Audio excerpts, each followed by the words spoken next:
Time to start the council meeting. Sorry, it's 7 o'clock. So the big hand is on. Yeah.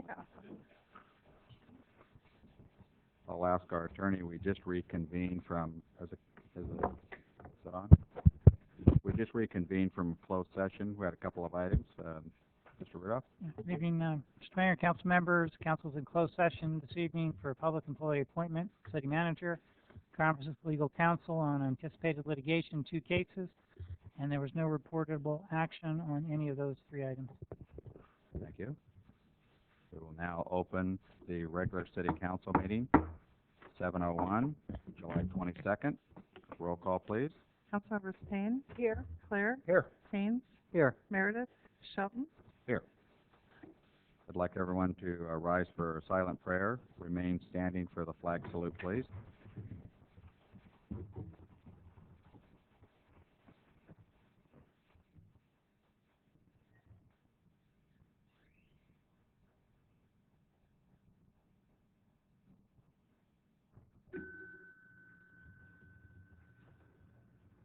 Pledge allegiance to the flag of the United States of America and to the republic for which it stands, one nation, under God, indivisible, with liberty and justice for all.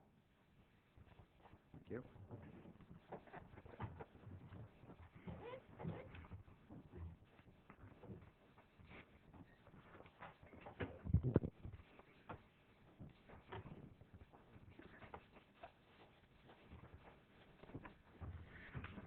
If we could have the video statement, please. This meeting of the Galt City Council is being videotaped in its entirety and will be cablecast without interruption on Metro Cable 14, the Government Affairs channel on the Comcast and SureWest cable systems. Tonight's meeting can be seen on Channel 14 and will also be webcast at www.sacmetrocable.tv this Friday and Saturday mornings at 9 a.m. Tonight's meeting can also be seen via live video streaming on the city's website at www.ci.galt.ca.us.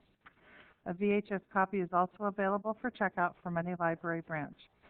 Members of the audience wishing to address council should fill out a speaker identification form and give it to the clerk. Please speak into the microphone when addressing council and state your name for the record. Thank you. First item is agenda approval, additions, and/or any deletions. Council? Are there any items? No, easy. No? Have one consent agenda item, D5. I'd like to pull for just an explanation, a little bit about the memo. It's on the information consent agenda. Okay. Okay. So we have any public comments? Yes, under Government Code Section 54954.3, members of the audience may address the council on any item of interest to the public or on any agenda item before or during consideration of the item. Please fill out a speaker sheet located on the table inside the entrances to the council chambers and forward the completed speaker sheet to the city clerk prior to addressing the council. We request that you state whether you live within the Galt city limits or the county area. A maximum of 5 minutes is allowed for each speaker. Fred Gaisel.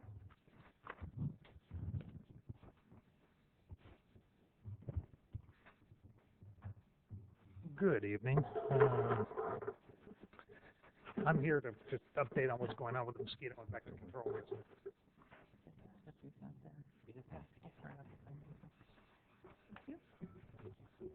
Yeah, thank you.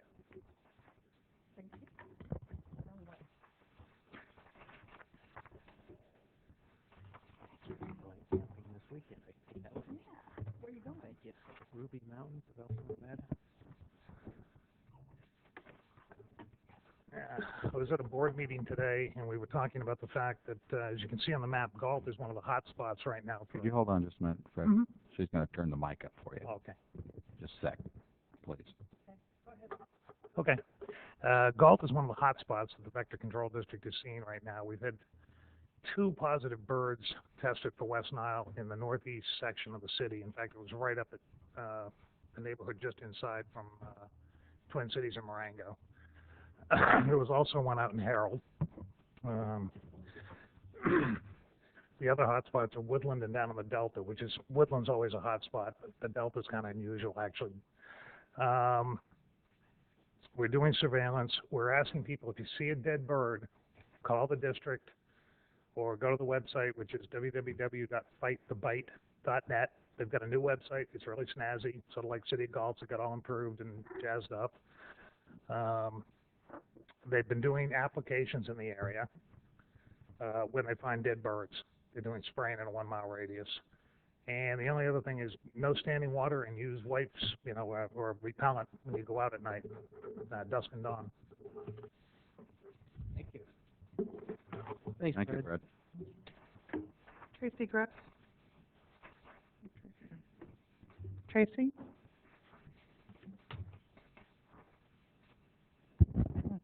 Maybe we'll go to the Yeah, next. go to the speaker next and one. I know then- she's and- around. yeah, There she's- she is. Oh, okay.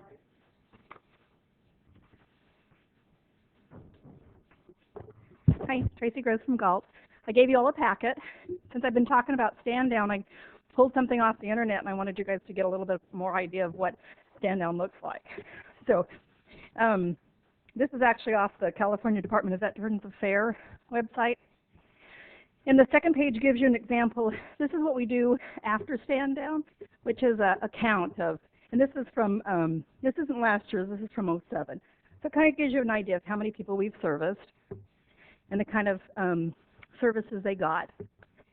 And then photos of stand down are pretty rare because you treat these veterans the same way you would as a veteran that just got off an airplane from Iraq, with as much respect as you possibly can.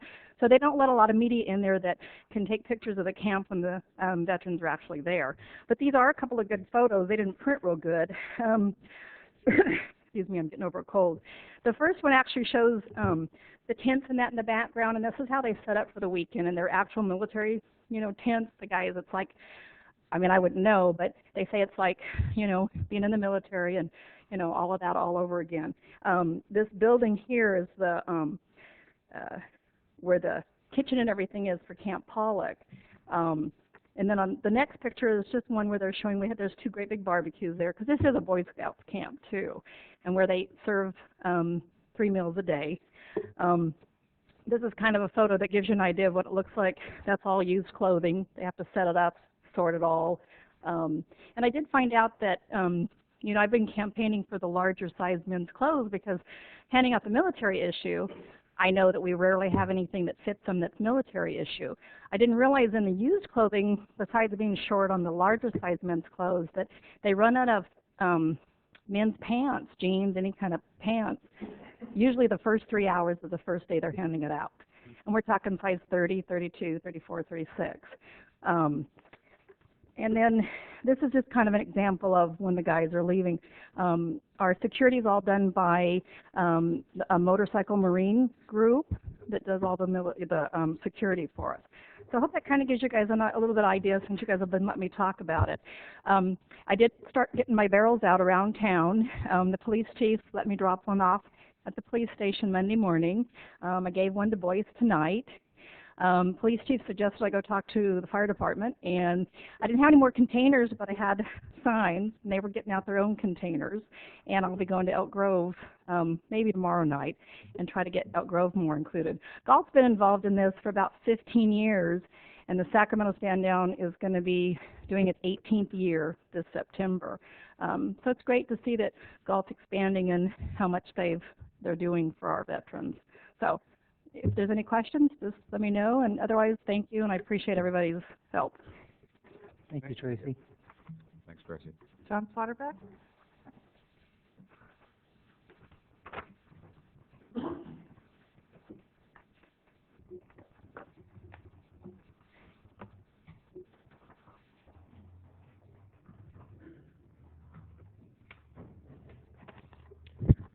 John Slaughterback, and I live in the city of Galt.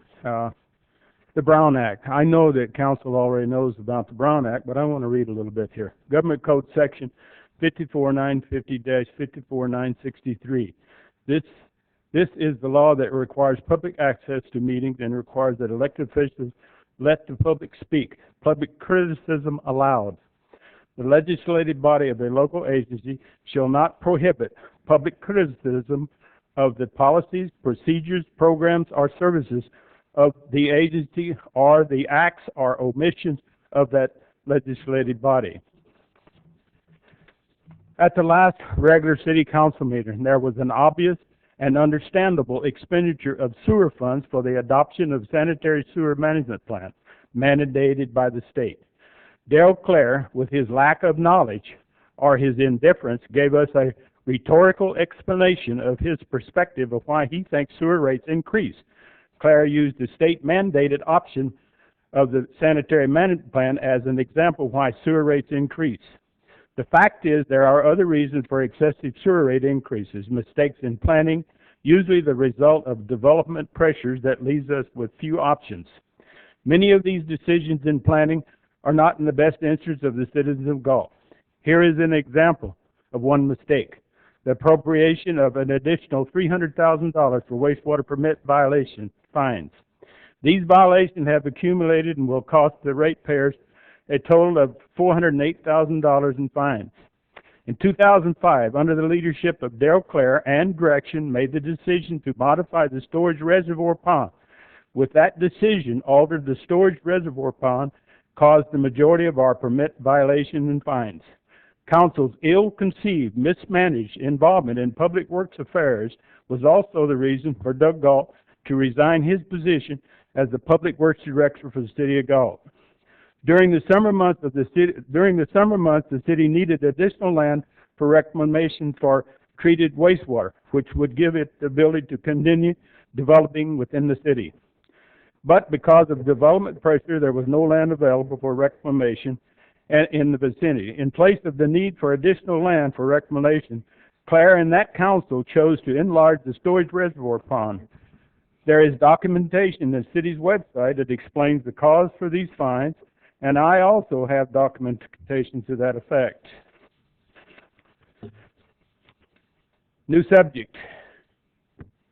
Lodi News Sentinel questions remain Boys and Girls Club lawsuit. Councilwoman Barbara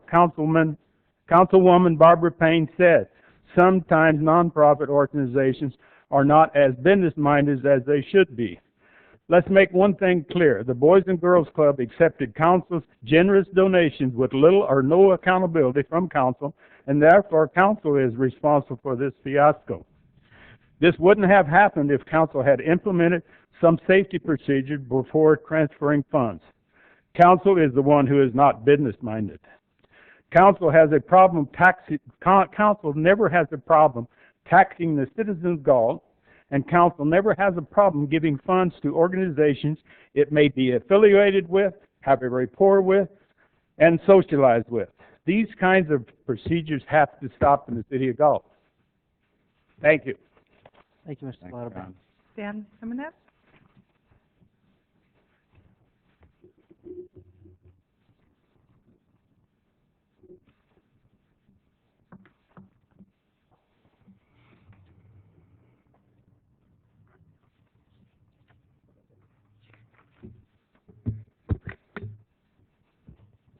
Dan Jimenez, and I live in the city.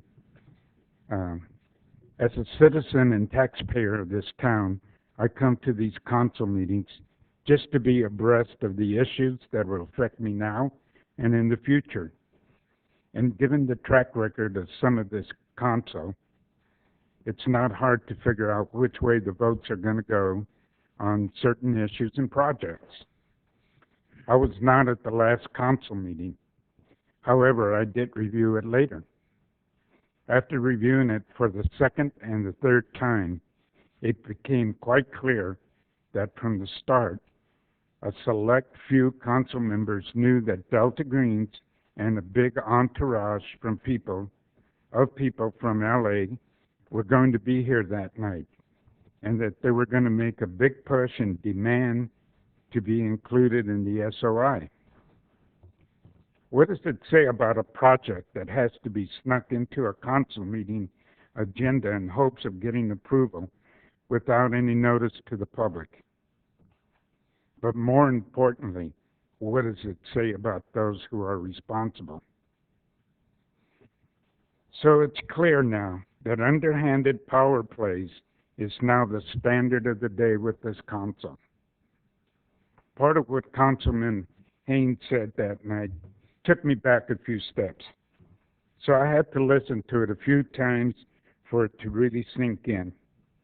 He said, and I quote, "The powers to be have an expectation that this project will go through because of all the money they pumped into the last election."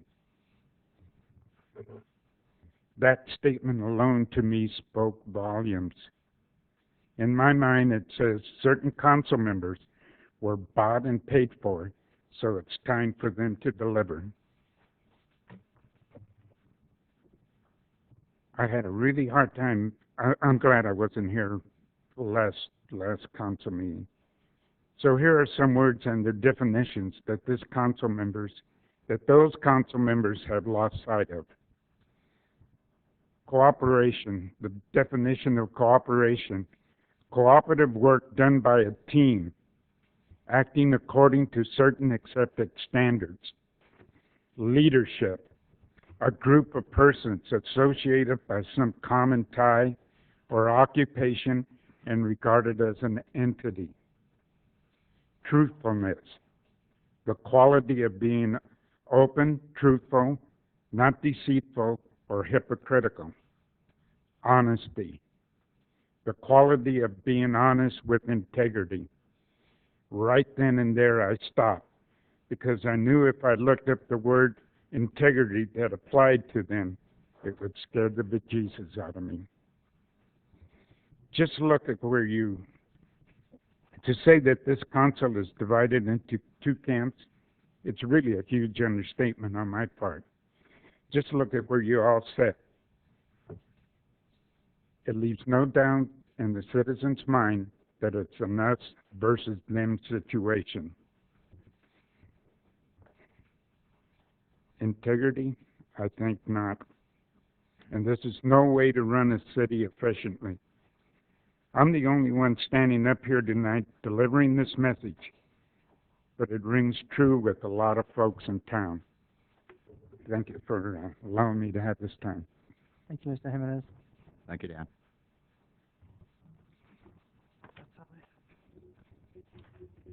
Public comments over? Okay.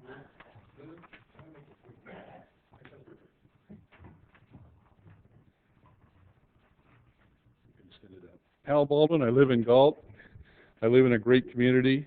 It's a community of character, and I'm very concerned. I've heard nothing tonight but negatives and attack against council members, and council as a whole even. I'm telling you out there that the councils that I've noticed for the past 16 years or more that I've come to in this particular town have done their best. Some have screwed up. Some have done some extremely good things. Every council is different.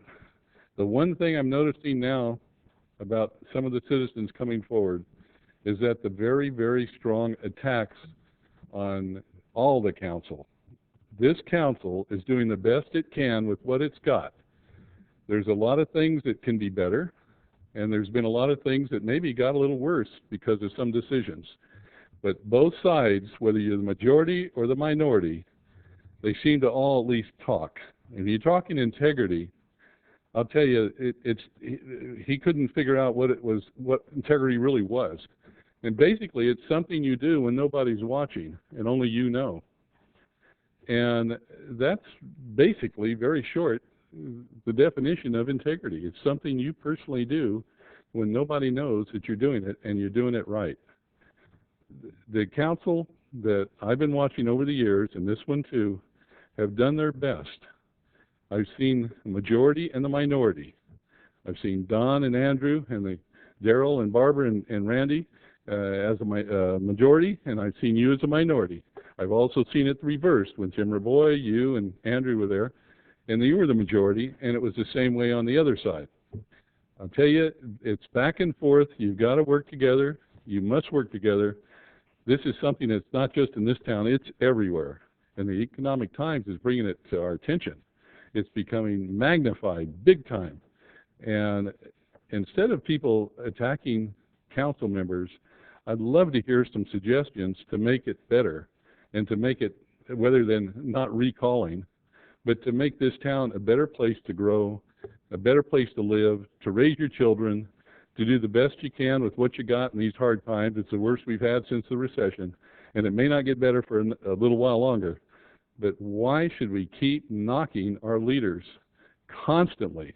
Why can't we just build them up a little bit, suggest some positive things, make sure you try to do positive things? Just try and be a little bit more appreciative of what you got in this town. You just don't know what you have in this town. This is, you may not be growing enormously, and I don't think any town is, but what we have is individuals, people that are starting to grow and to learn how to spend their money, how to work with their money. Even the council's learning this. This is something no council's ever had. This is a major challenge. And I'm just suggesting that I would love to see more citizens start thinking more positive about the things that are going on. This is, and this isn't just our council here. This is other cities. I watch other cities' council meetings, and they're having some challenges also. But in this town where I live, I would love to see us stand out with being more positive. And like the last speaker just said, there's truth, honesty, integrity. I wish we had a statue of Superman here. You know, this is what we are, but a lot of people can't see it. And I'm just suggesting that we start changing our attitude, because attitude's going to change this town. Attitude's going to change this whole economy around, and we will get through it. But we've got to start working together and start or quit knocking each other so much and so hard. You just come up with some suggestions on doing something good for a change instead of knocking everybody. I don't come up here and knock Andrew or Don or any of the Randy or Barbara or Daryl. You never see me come up here knocking you guys. I may disagree with something you've done or decision, but I'll always have usually a suggestion on how to do it. I don't hear any suggestions from anybody knocking everybody up here. I don't hear the positive. Get rid of them. That's the only positive thing, if you want to call it positive, that they're saying. I'd like to see a little bit more honesty from them to what they would like to see in this town. If they want to see the negatives, then fine. But I get tired of watching it constantly, all the time. Be a little bit more up. Be a little bit more happier. Be happy. Thank you. Thank you, Mr. Baldwin. Thank you, Al. Okay, information, consent agenda items, Okay, consent calendar, sorry. If you could read those off, please. sure. Number 1, approval of the minutes of the special and regular meetings of June 16th and July 7th, 2009. Number 2, approval of the Galt warrant. Number 3, approval of the riding gang mower purchase. Number 4, appropriation of funds for the fiscal year 9-10 vehicle theft program. Number 5, which was pulled for discussion, mitigated negative declaration for the wastewater treatment plant tertiary filtration, UV disinfection, and biosolids dewatering project, and solicitation of bids for said project. Number 6, Transportation Development Act fund claims for fiscal year 8-9 and fiscal year 9-10. Number 7, award of bid for the construction of Carillion Boulevard Twin Cities Road Signal Project. And number 8, award of bid for the construction of the 2009 pavement rehabilitation project. Okay, thank you. I'm the one that pulled D5. I'll ask Kurt if you would just give us a little explanation on that. Real briefly, Okay. you should have in front of you Yes. just a one-page memo from staff and attached a letter from Army Corps of Engineers. This letter was received late, not included in the mitigated neg deck. The comment letter doesn't affect it materially, but it was received within the time frame of the review period. However, it was not included in the document. We simply want it acknowledged and to be made part of the record. It does not affect the validity of the document and does not prevent the city from taking an action in approving the mitigated neg deck as recommended by staff tonight. That concludes my comments. Okay. Motion on the floor? Recommend we adopt the recommendation from our staff. I'll second. Motion been made and seconded. Any further discussion? None? Call for the vote. Aye. Aye. Aye. remainder of the consent. I'll move the balance of the consent.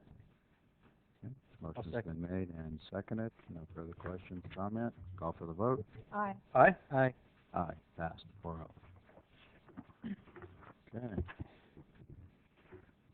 Next item under ordinances, ordinance number 2009-13, amending the text of the Galt zoning ordinance to define the term medical marijuana dispensary and to prohibit that use type in all zoning districts within the city limits.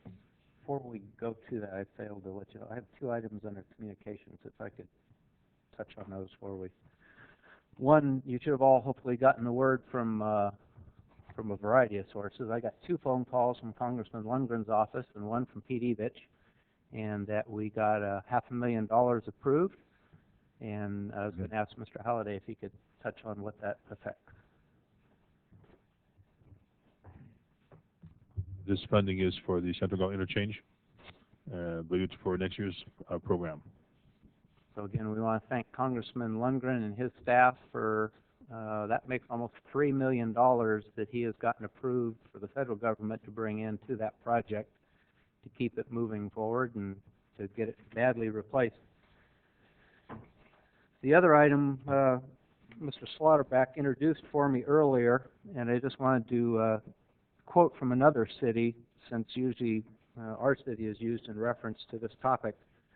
And anyone who saw the article that appeared on the front page of the Lodi News Sentinel, Lodi City Council approves a 73.3% increase to wastewater rates. And we had some comments earlier that that is not the result of what the state is doing. So instead of hearing from our council or our staff, I will quote what the city of Lodi and what the state Central Valley Regional Water Quality Control Board have to say about the rates that some people claim aren't being increased because of their actions. This is the City of Council of Lodi blame the state's increased regulation as part of the reason the rates are increasing. The City of Lodi has had to take out $40 million in bonds to perform required upgrades. As I've said here before, even though others want to say I'm misleading you, a year ago, the same treatment plant in Lodi was in full compliance and doing what it needs to do. Now they have to spend $40 million more to do the same thing they're doing. Not because they decided to, not because their staff decided it would be a good idea, certainly not because the City Council couldn't think of something better to do with $40 million. They are complying with state regulations passed down to them, just as we've had to do. And if you'll recall our discussion, we said we were just unfortunate, and Ted pointed out more than once, we just happened to be at the front end of the new permits being issued by those agencies requiring us to do it. We just had to do it before them. Now they've had to do it and raise their rates considerably more than we had to. To go on quoting from the article, Councilman Bob Johnson said it is frustrating that the council is essentially raising the rates because they have to apply with regulatory agencies. As a member of the regulatory agency, Pamela Creedon, the executive officer of the Central Valley Regional Water Quality Control Board, explained some of the requirements her board is required to place on plants. The need to comply with our requirement does not go away when a citizen group says it doesn't want to pay for it. That's a heck of a statement. We had those people, if you'll recall, sitting there when we were faced with this. We asked them the exact same questions. I think at that time, Councilmember Molson also went up and spoke at the board along with some of us. And we were told, we don't care if you can afford it or not, you have to do it. Now here, this many years later, I'm going to repeat what the executive director of the Central Valley Regional Water Quality Control Board, who passes these regulations down the city, said. The need to comply with our requirements does not go away when a citizen group says it does not want to pay for it. Enforcement can be very expensive for a community and literally bankrupt a city. Now, we've had citizen groups in our area say, well, just don't do it, because they won't fine you and you don't really have to do it. I think she's made pretty clear that that's not an option. So I'll reiterate what I was criticized for reiterating. Please talk to your state representatives so that more of these don't come down to it. Thank you. Okay, we'll move back to the ordinance.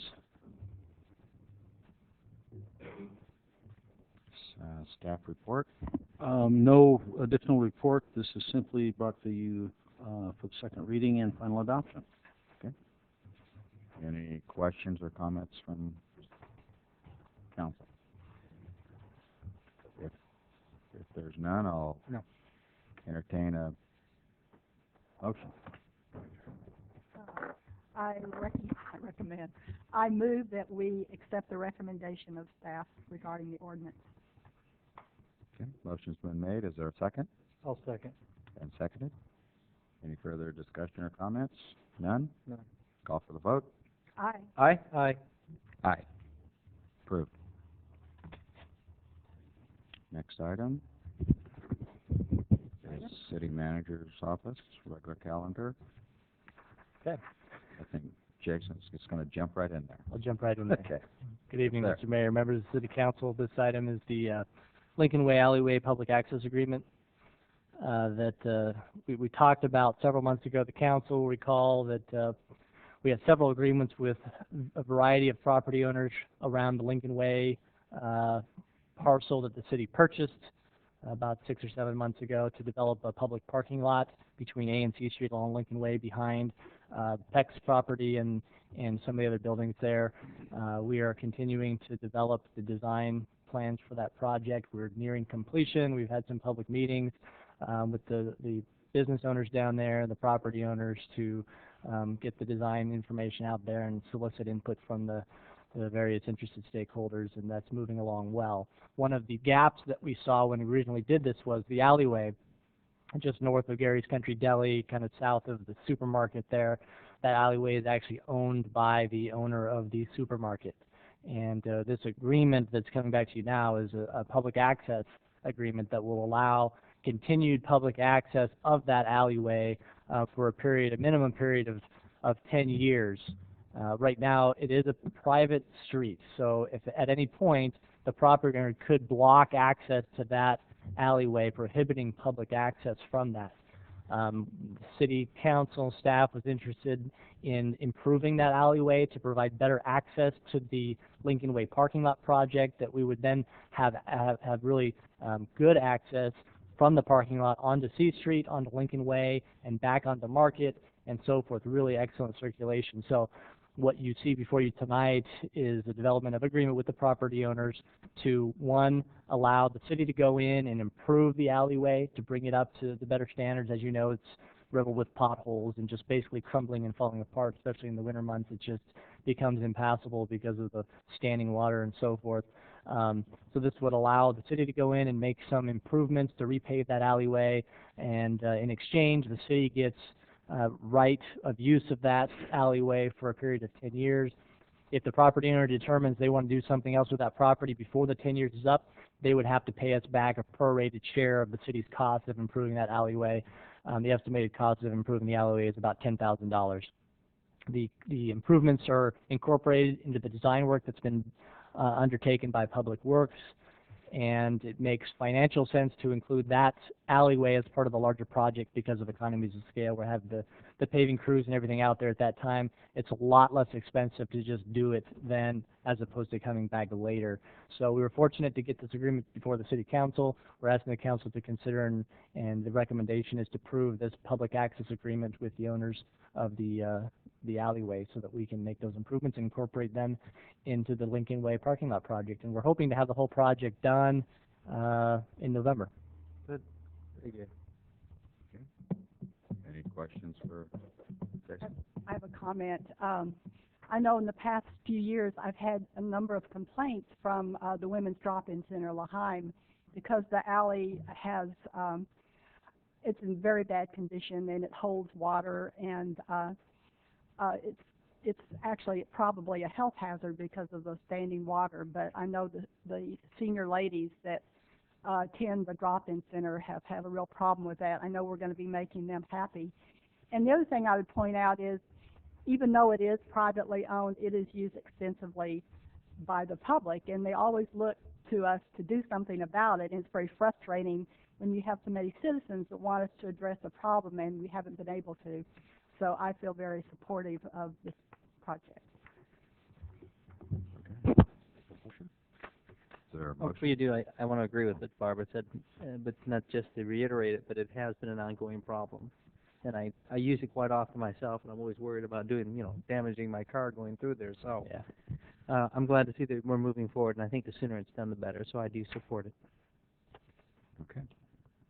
I would move then, if this is, unless there's some other discussion.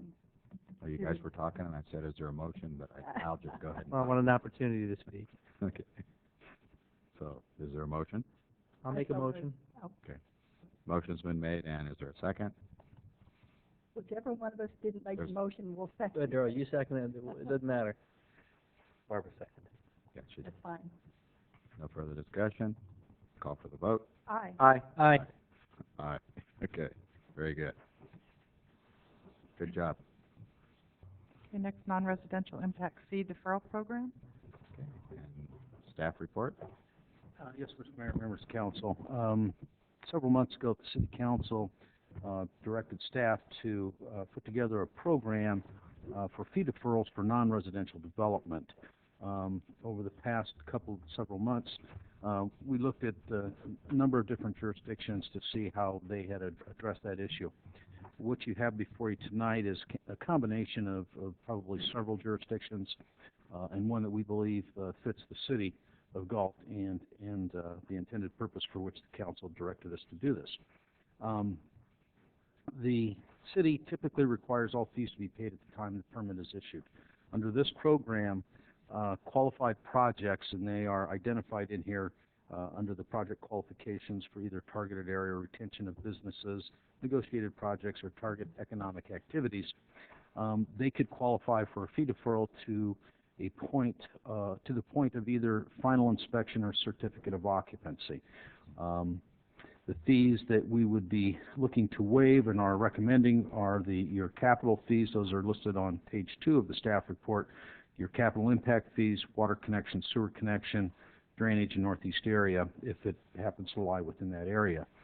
So it's not as though they will not be paid. They will not be paid until such time as they're ready to occupy the building. That provides them a little breathing room and does not require the same amount of money up front prior to any construction activity and closer to a time where hopefully they could recoup those costs by the business opening. The report summarizes a number of issues that are shown as attachments.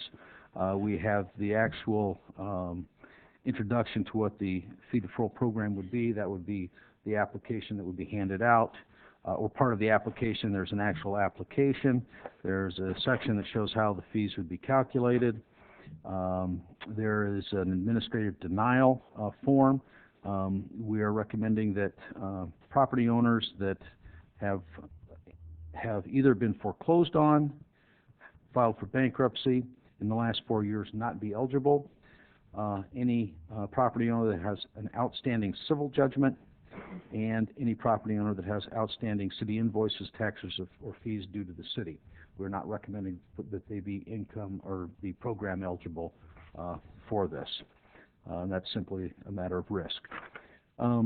Lastly, you have the agreement that the applicant would be required to enter into. There's a promissory note as well as the lien and the lien release, all of which would be executed through the city clerk's office, recorded, and then the lien release would also be processed through there as well. We are recommending as part of this project that a application fee of $1,000 be established for each one. In looking at the amount of time to go through this process, it will also include city attorney time, and we believe that it's a very reasonable amount at this time, although if it is very complicated or exceeds that amount, the resolution would allow for the city to collect additional funds, and that would mainly be in the case if we have direct costs incurred to the city. So that fee is intended to cover direct costs as well as staff time. That concludes my report unless you have any questions. Questions, comment? Couple. Staff? Sure. On page 3, you talk about targeted economic development objectives, and it goes on to say that in the next paragraph, the application will be reviewed by city staff and then be forwarded to the city manager for final consideration. How will you decide what the targeted development objectives are? That would fall under the project qualifications. Either it would fall within one of these four: targeted area, retention of an existing business, or relocation of an existing business in the city, a negotiated project. It could be something that is not intended. This list is not intended to be exclusive. So basically any commercial project, non-residential project would probably qualify. I can't anticipate them simply being denied because it's not an acceptable project. Okay. Specifically, the targeted objectives. Do you have any criteria for that particular part of it? But where are you on that? I'm again on page 3, bullet 1, 2, 3, 4. Targeted economic development objectives.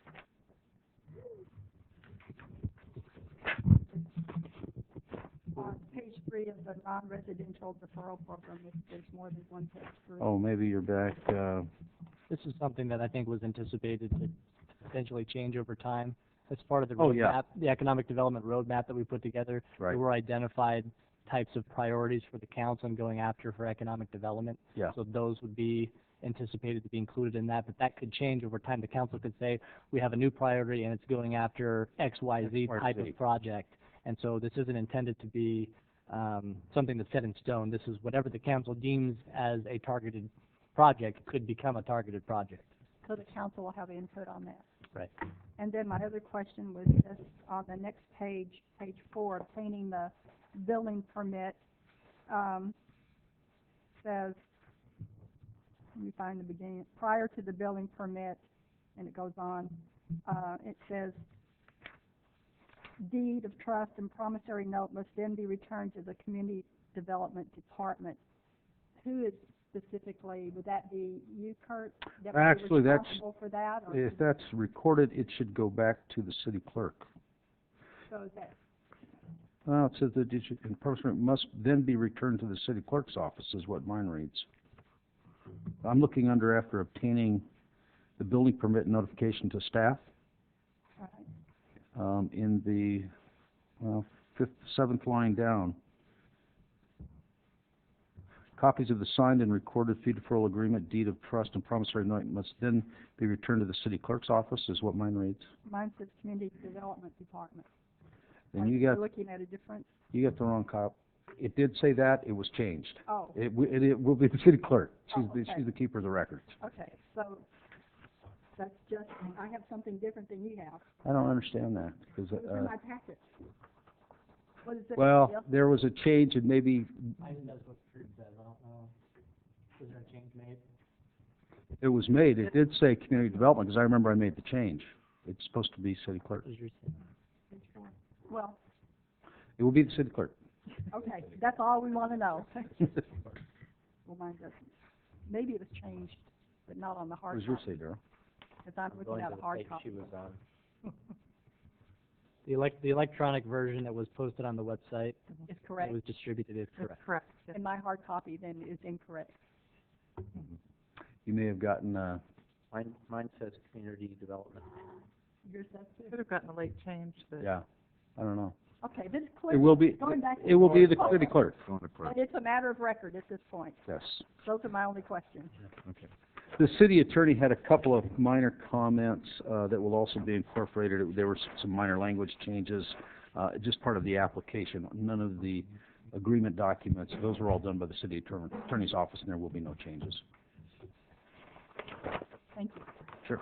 To follow up on Barbara's point to staff, city attorney, if someone just totally defaults, goes away, and files bankruptcy and everything else, where does our promissory note fall in the list of who gets paid if there's any money to be paid to anyone?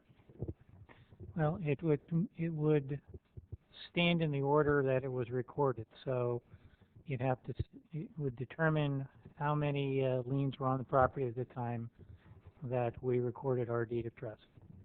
And could we then, as a part of our process, ask the person applying for this to either, well, probably not provide, but to pay for, I guess, so we can be provided with a current title search to have some idea if they've already got 15 people in front of us or one? Is that? We certainly can do that, and that would probably be something that we would take into account in deciding whether or not to approve the application.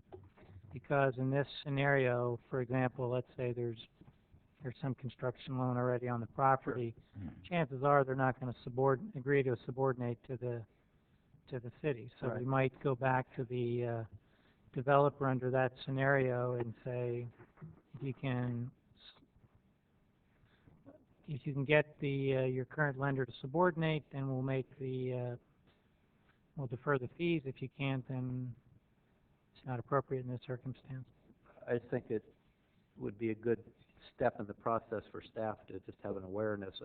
We've had a number of these be very successful.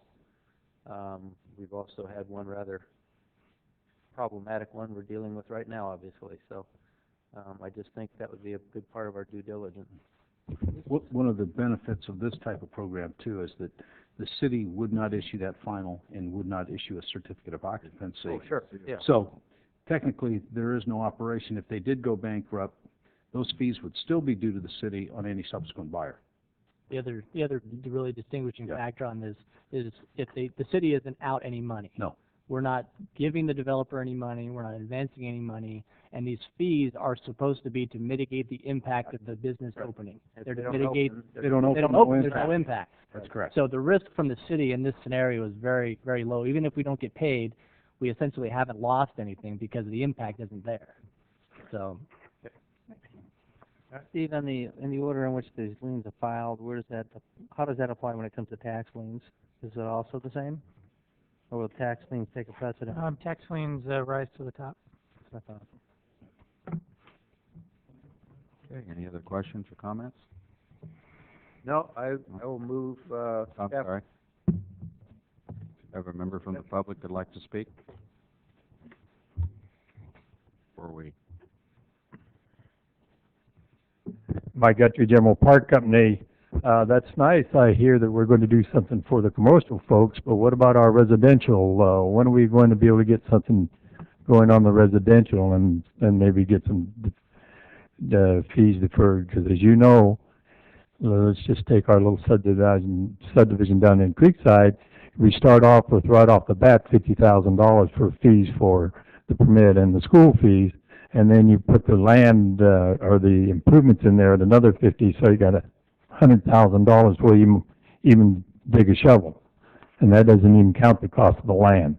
So with the scenario that's going on right now, I think it's time really to because I don't know, maybe there's been a home built here in the last 30 days, but we were the only company that's built a house in the last 6 months.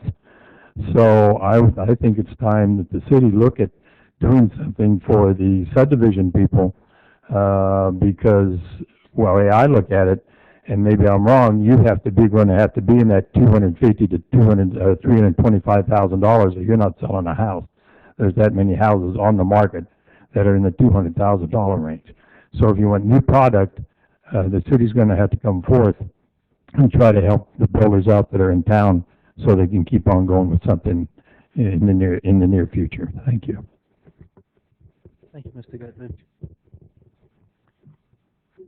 Mr. Mayor, just as a point of clarification, going back to Councilmember Clare's question, I was actually looking at the agreement, and it does say that one of the conditions to deferment is the owner's delivery to the city of a preliminary title report evidencing that there are no liens senior to the city's deed of trust, except for those senior liens approved by the city, and then it gives scenarios by which the city would consider but not be obligated to subordinate its lien.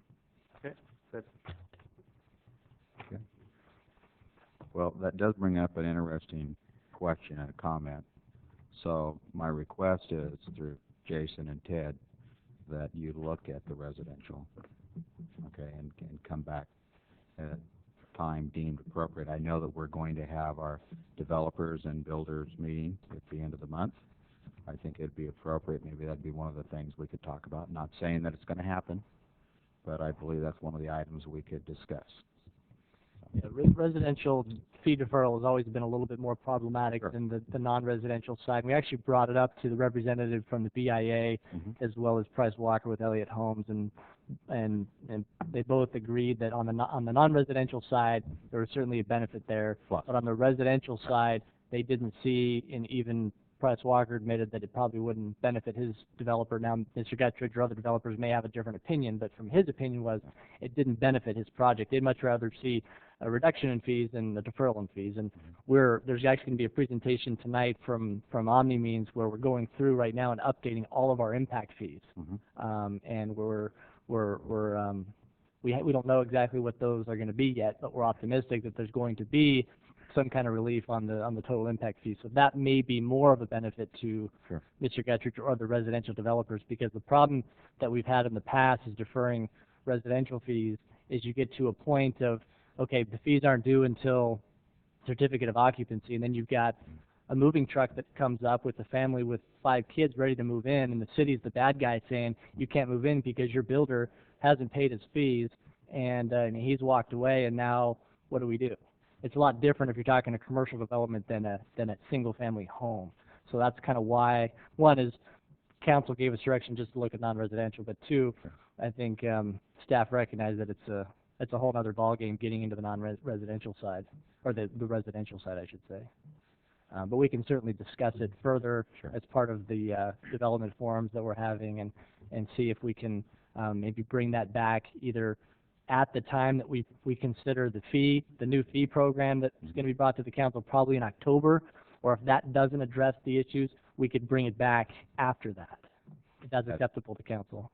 It is to me, and my point was that we were going to be meeting with several of those individuals anyway, so we would be able to discuss that with them. I'm going to have some concerns over the issue, and I know it's going to be a sensitive issue, but nonetheless, in these talks, I hope that we're going to be talking about the impact it's going to have, any relief that you give that could further impact the community in the long run. So I think there's got to be a balance out there for the infrastructure and everything else that has to be accounted for, because one of the reasons we're in the shape that many cities are in the shape they are in today, because either they've squandered the money, which I don't believe that's what Galt's done, or we just simply haven't charged the right fees at the right time for the build-outs. And I don't want to see us continue down that path. So if there's going to be some discussion, I hope that we're going to look at that. And I think Kurt should be involved in those conversations, because I think Kurt's probably got more insight than most people when it comes to planning, and more specifically the specific plan on any build-out. Am I right, Kurt? I've had some experience in that area. Yeah, I think so. So I think you should be involved in that conversation, I guess is my point. You might think of it as a career. Yeah. So, Don, actually, he is involved when we have those meetings, the ones we started with the developers. So, we got our main 2 people that would be at that meeting. And it's not set that it's going to be concrete. I think it's enough and it's important enough that we really need to revisit it and discuss it. Right. Yeah. And your point is well made. I understand. Okay. And nothing further. I will congratulate staff and recommend their recommendation. I appreciate the work they've done to try and get some, actually has been reported, our city's having more commercial industrial development than most, so we feel that's good already, but we like to see that momentum continue. Okay. No further discussion. Is there a motion on the floor? The motion, yeah. Oh, I'm sorry. And I'll second it. Motion's been made and seconded. No further discussion. Call for the vote. Aye. Aye. Aye. Aye. Next item. Okay, community sign. Drum roll. Good evening. I believe back in June at the mid-year budget review, Vice Mayor Barbara Payne brought up the possibility of putting in a marquee sign there at the southeast corner of Creeley and Walnut at the community park. Are we live yet? Not yet. Oh, hold on. Hold on. Okay. Just for information, Vice Mayor, the PowerPoint in your packet is different than the one this evening. Okay, so just look at the one on, okay? So, basically what we have here are our present community signs, with the exception that's the library in the lower right. Go ahead, Troy.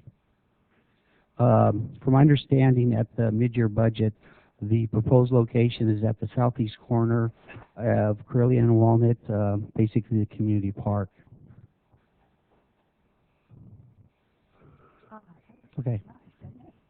Okay.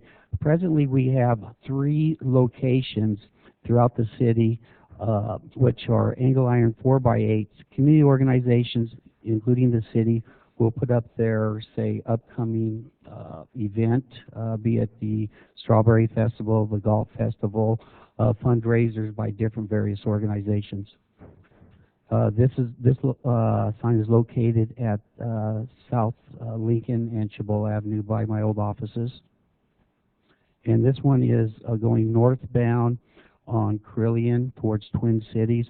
And if you drive real slow, or if you're walking on Twin Cities, on the back side, you can also see this sign. And at that, it has 2 effects of visibility, but there is that possibility.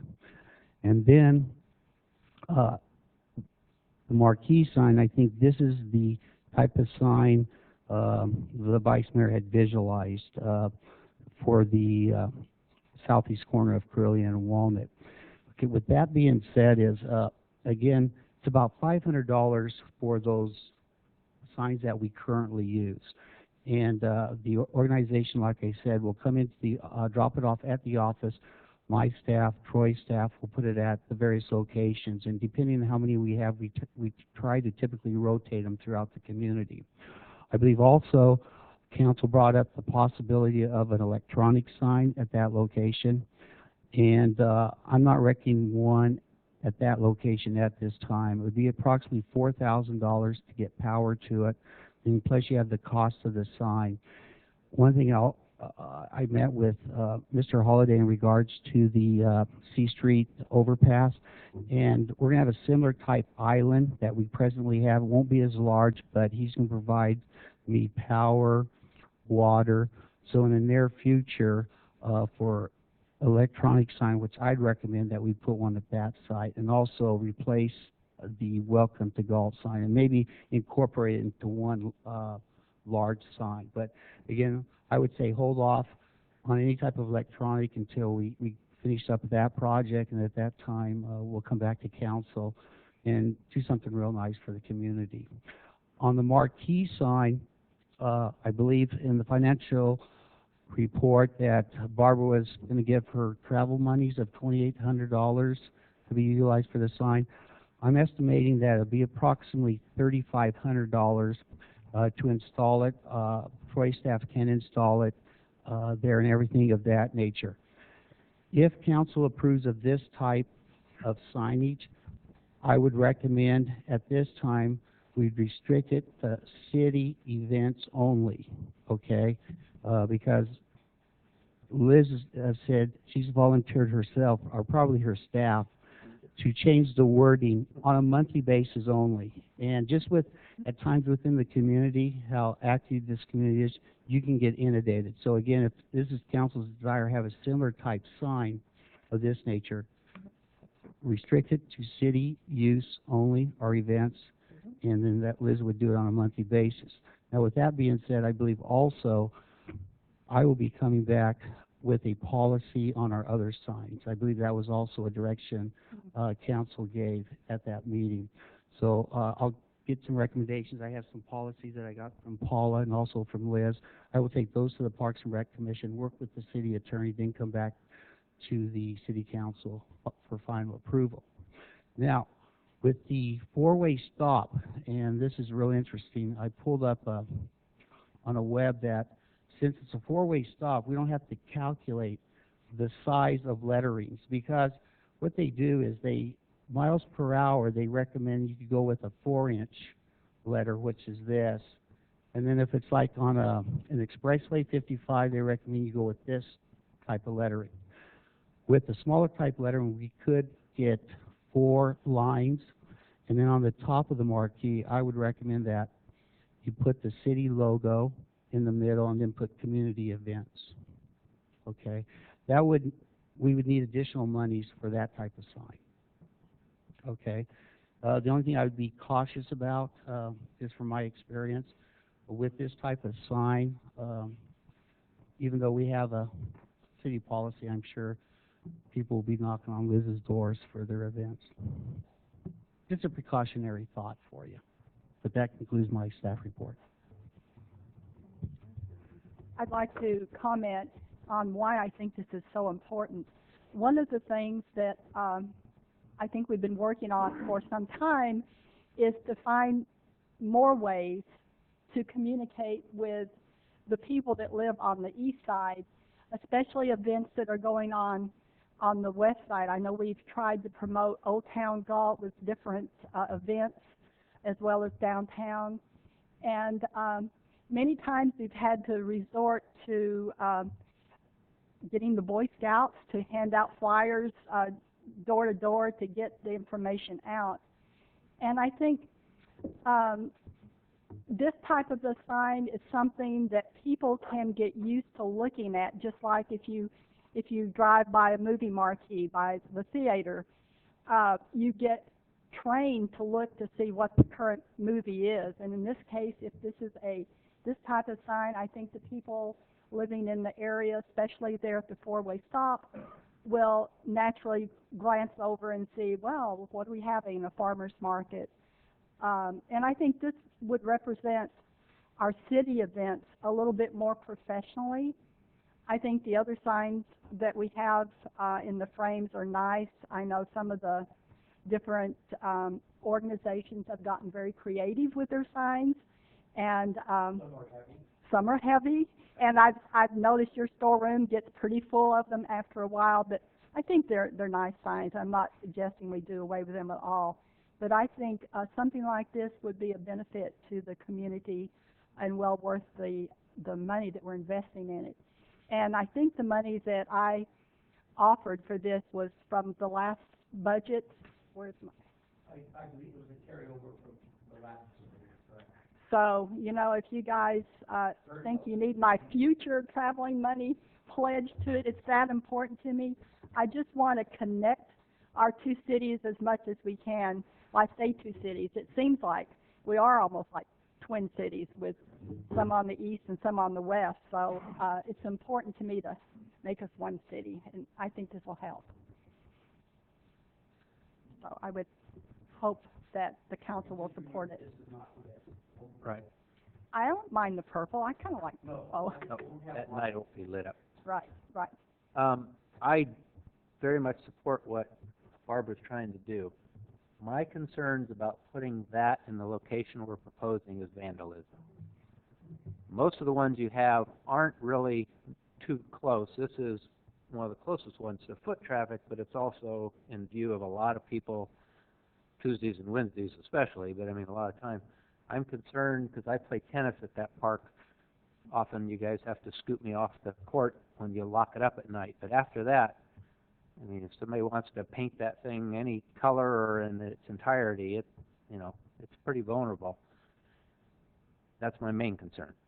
Second concern is just a cost thing. Like when we used to bring you the ones for Strawberry Festival or whatever, the agency, the group, bears the cost of those, but collectively, over time, a fair amount of money gets spent. We would always recycle them and try and re-letter them and everything, but there's still a couple $100 to make at least the first one. So I assume over time this one would be more cost effective, but I don't know how you avoid the vandalism that I suspect it's going to suffer. And yet I don't know how to overcome it. If you use the 4x8 ones, I don't know if you could get some height to them, up like, it would be so high up, it'd be on top of the fence at the tennis courts, but I mean, could you put it somewhere out of reach? Are you talking about my 4.8 Yeah, yeah. Have, say, quite a few events around the same time, Yeah. and I've looked for that another location. Right. I've actually attached. Well, I know you've hung them on the fence, but could Yeah. we put a frame? Now your problem is you got to have a cherry picker to change them. So I mean, each of these creates a, yeah, Liz. Yeah. But I totally, I know where you're trying to go. That's not an issue at all. I just wondering, is there as vandalism proof a location that we could come up with, whether it's this or the other? You know, we've had a very few vandalisms, on our current signage. Yeah. I typically, most schools here in the community, they have the elementaries. The high school has electronic, and I believe Liberty Ranch is getting an electronic also at their site. From driving around the community, say in the morning, specifically around Fairside, I haven't really seen too much vandalism from my personal view, Yeah. but again, they may have it, and it's removed by the time I come around the school. Okay, but yeah, to get the message out, I mean, I like the idea. I'm just concerned. Now one thing, typically you can do different heights with these signs. Since Liz and her crew are doing this, I'm not going to go like 10 feet high, so to get her on an 8-foot ladder. So it would probably, I'd max out maybe 6 to 8 feet at the top, the ladder, so. Yeah. Well, not, well. Oh yeah, I can get you one of those poles like they do at the gas station. And I have never seen our library sign vandalized. But the other thing is, I don't want us to give in to the intimidation. I mean, I would assume if this did get some graffiti on it, and it might, that it could be cleaned off. Or the beautification committee. Now, my other concern with the only changing it once a month, which I'm not blaming that Liz doesn't want to do it daily or weekly, I'd actually rather see, though, something that could be changed more often. I can remember we change them once a week sometimes, and some people wanted 2 a week. I mean, you just have so many events sometimes in a narrow period. And if we're going to limit it just to, quote, city events, I think it defeats the purpose of what I'm hearing it's for, which is to get the word out. So I would lean towards the standard frame with the 4x8. I would, just because it's available to everybody if they supply a sign. You're referring to recommended, like, put it at that location? Just Yeah. a second. At least the vandalism, unfortunately, goes with that person's sign after a week or 2 weeks or whatever. I just think in the setting that we have with our, if you could go back to the setting at our beautiful community park.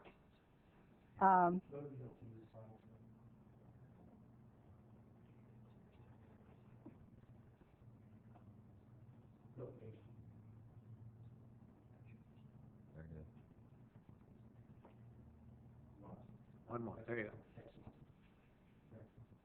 I just feel that something more than a metal frame and a 4x8 piece of plywood or sign against that kind of landscaping, I think this would look more professional. It'd represent our city more, or it would represent our city better.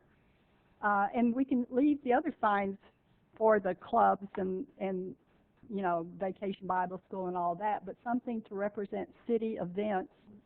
I think we need something nicer, kind of like what we have at the library. I'll defer. Her funding she's offering. Got my support. It really should be something that stands out, and being for the city, I have to agree with Barbara on this one. And you do need something. Paint my there. German Shepherd to it. Yeah, good. Can you change the letters? Will it be there when you get back, or will it be vandalized? Who knows? I would support that, Barbara. Thank you. Well, is there any further discussion, or do we need a motion? I'm kind of hearing motions, I think. Okay. So it's option 3, I guess. Oh, what was option 3? The one we've been talking about. Yeah, that's the one. Yeah. Um, You have the same staff report? yeah, I have. Yeah, it's option 3. Maybe. Okay. Let me look. Okay. No, seriously, I move that we use my traveling money to install a marquee type sign for community events, and that our information officer is responsible for changing the letters when we have different events going on. Okay, and then, like I said, Oh. the $2,800, I believe, was from your last year's travel that you carried over for the sign, and then any additional monies I need, I take it out of your current travel, Yeah, correct? I'll stay home. Do we need to bring this back for appropriations for the funding? We've covered that already. It's not an additional appropriation, if there's money being expended from an existing line item, all we're doing is moving those funds from that account. Yeah, I think what I'm hearing as well is that we're going to be moving the balance of $700 needed from the $2,800 to $35, so an amount from council's travel to the community promotion line item. If that's what I'm hearing, then I think that we can address that this evening. Okay, so you had funds from last Year and future funds. of 2,800 plus 2,800. 72. 700. Okay. Okay. Option 3. Okay. Okay. And just for clarification, we'll go with 4 lines, and then what I would recommend, maybe with a green or a different color background, and with the city logo in the middle, and put community events. Is that what you'd like? Beautiful. Okay. I like it. I hope the council likes it too. Okay. A motion's been made. I'll second it. And seconded. No further discussion. Call for the vote. Aye. Aye. Aye. Aye. Thank you, council. You bet, thank you. Okay, next we have traffic control improvement plan update. Next, we have a slight recess. We have technical difficulties. Your new computer won't talk to Marty's thumb drive, so we're going to have to switch computers. Just bear with us a moment, please.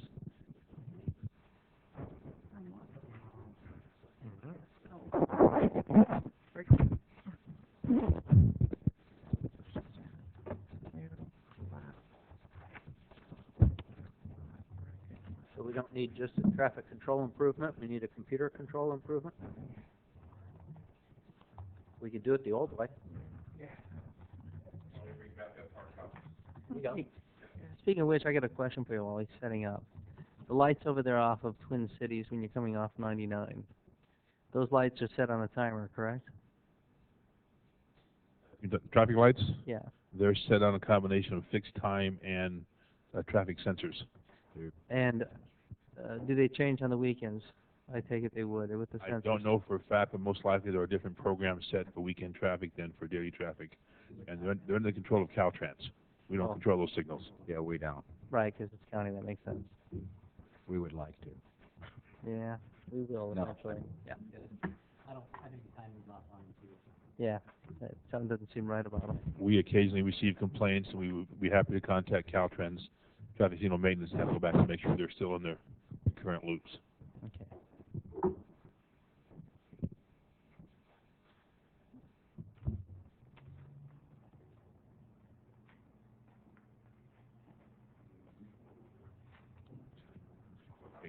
Yes, we have a quorum, so I'll continue.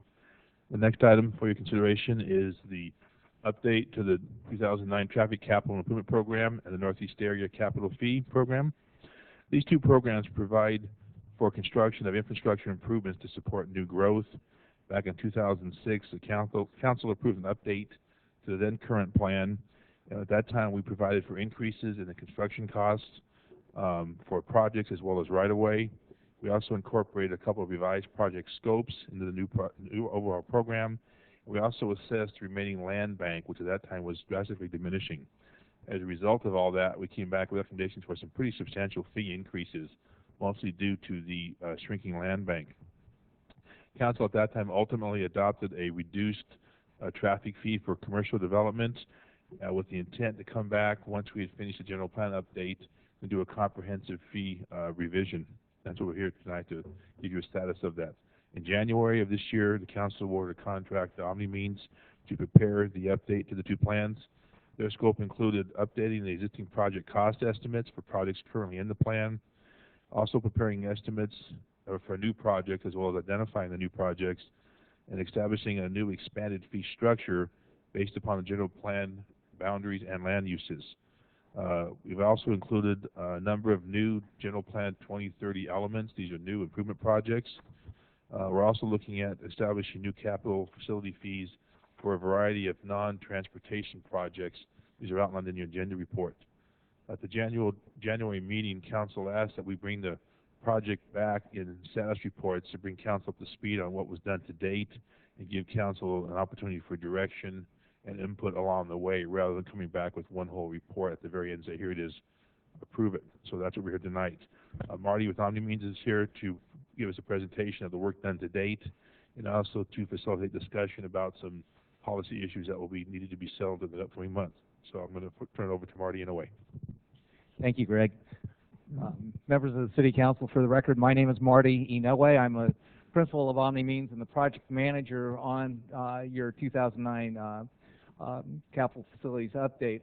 Here with me this evening is Victor Erzik of Goodwin Consulting.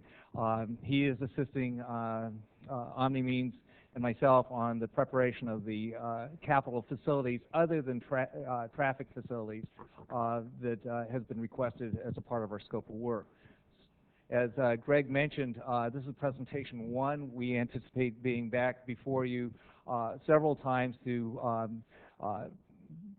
give you progress and seek direction in the work that we're doing. And so this is the first of a series of presentations.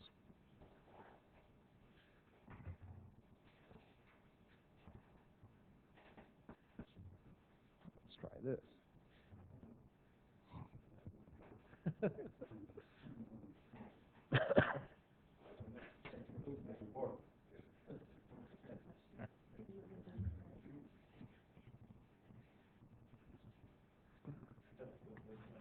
I did.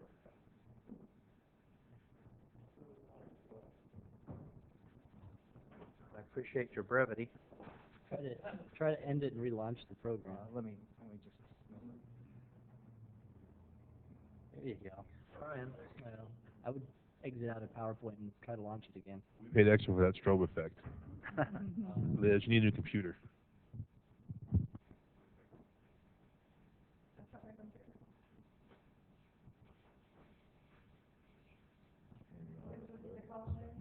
It worked fine an hour ago. Once you exit, Might close it and relaunch. yeah, exit PowerPoint and try to relaunch it.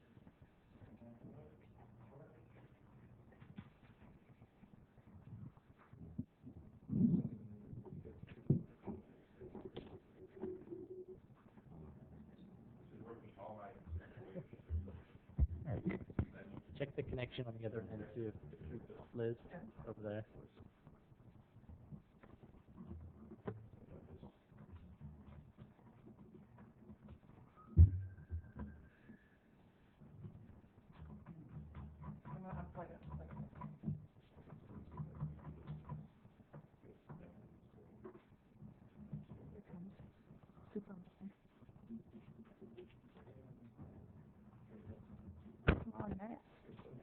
This is the guy that always fixed the projector in my 4th grade class.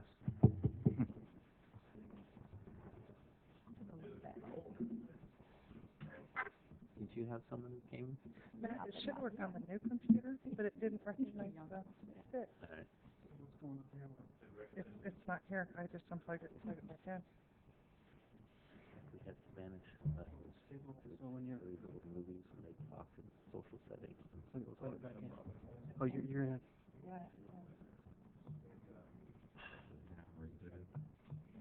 Do you want to try out the new one again?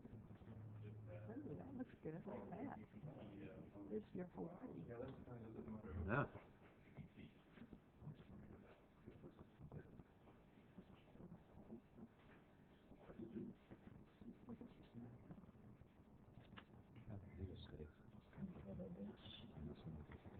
That's confusing.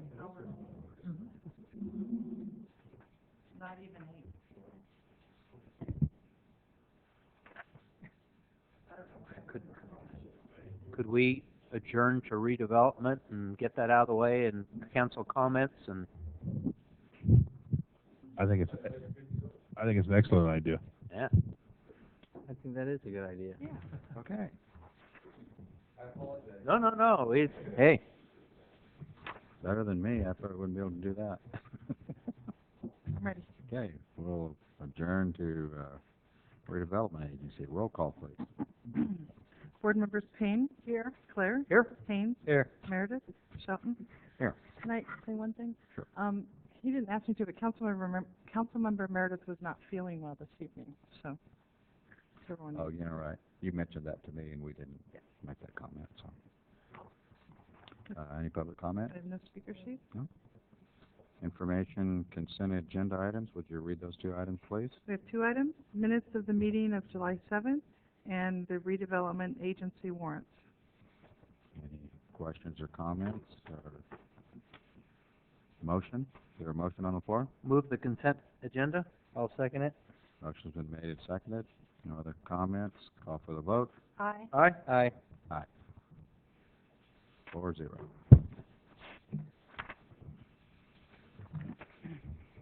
How we done? I can give my reminders. Sure. Do we need Just to a couple reminders before the next meeting. we need to go back into adjourn and reconvene? Sure.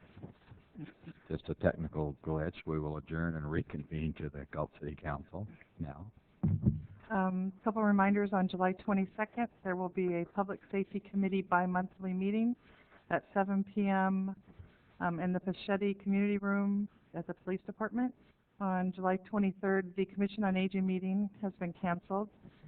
On August 3rd, there is a Galt City Council Youth Committee meeting at 6 p.m. in the City Hall Community Room. And that takes us to our next council meeting of August 4th, which is National Night Out. Yes.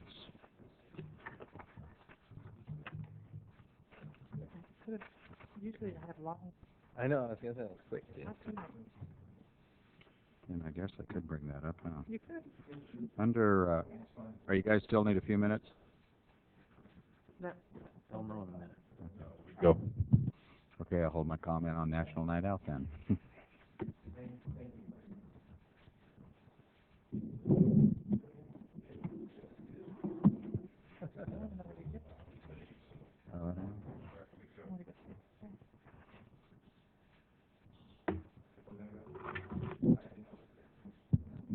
Good to go?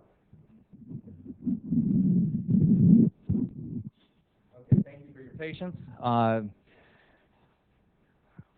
As we get started in this process, I thought it was appropriate to, because I'm going to be using words like TCIP and NEA and exaction policy, and I wanted to make sure that everybody understood what we were talking about at the time. The TCIP, which is the fee update that we're involved in, is the Traffic Capital Improvement Program. That's what TCIP stands for, and we're updating the Traffic Capital Improvement Program and the fees that are associated with that. Also, a sub-area of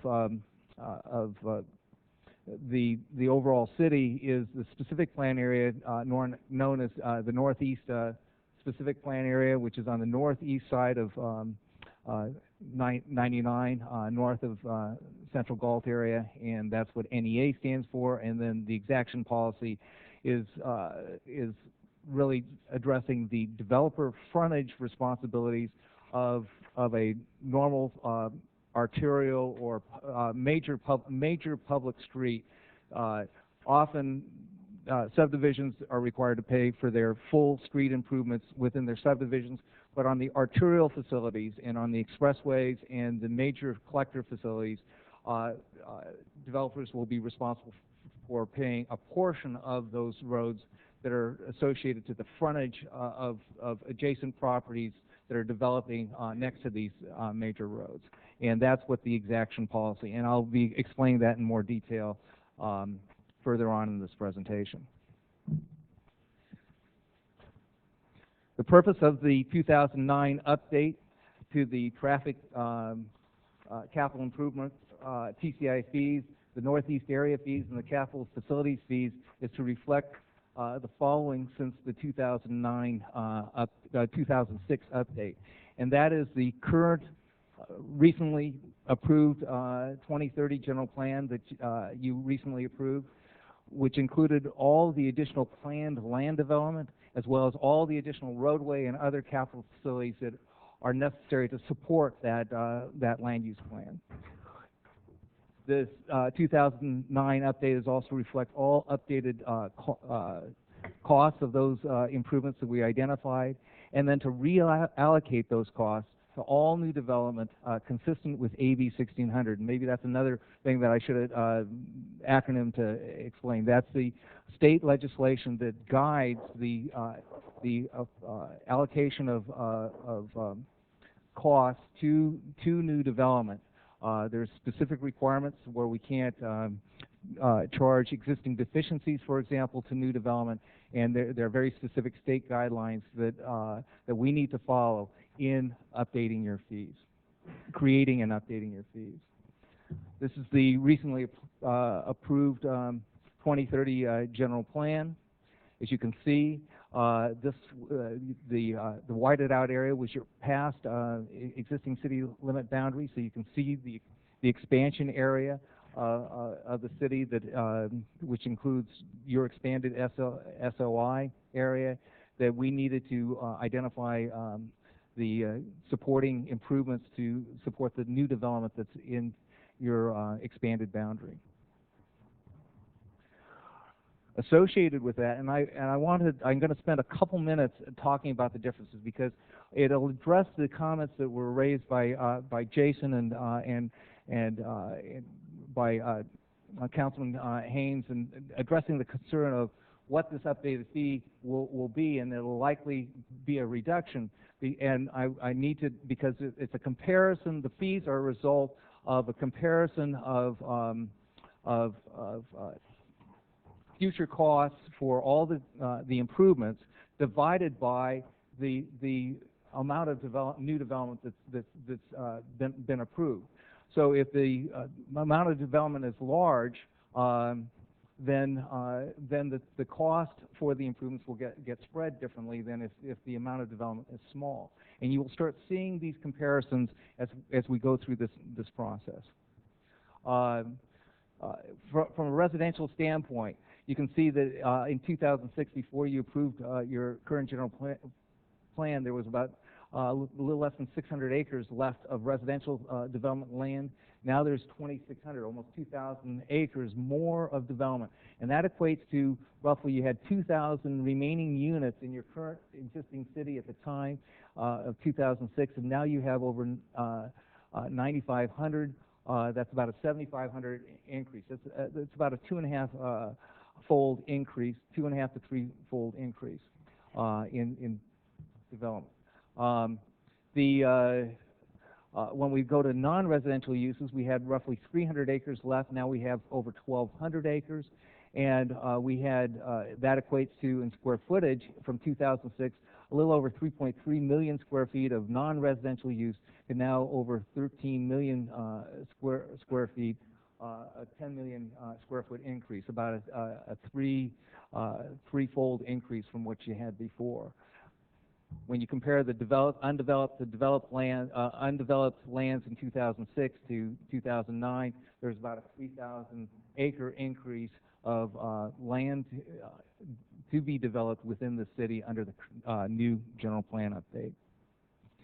In addition to the land use changes, we also needed to look at all the circulation improvements that would be required to support that development.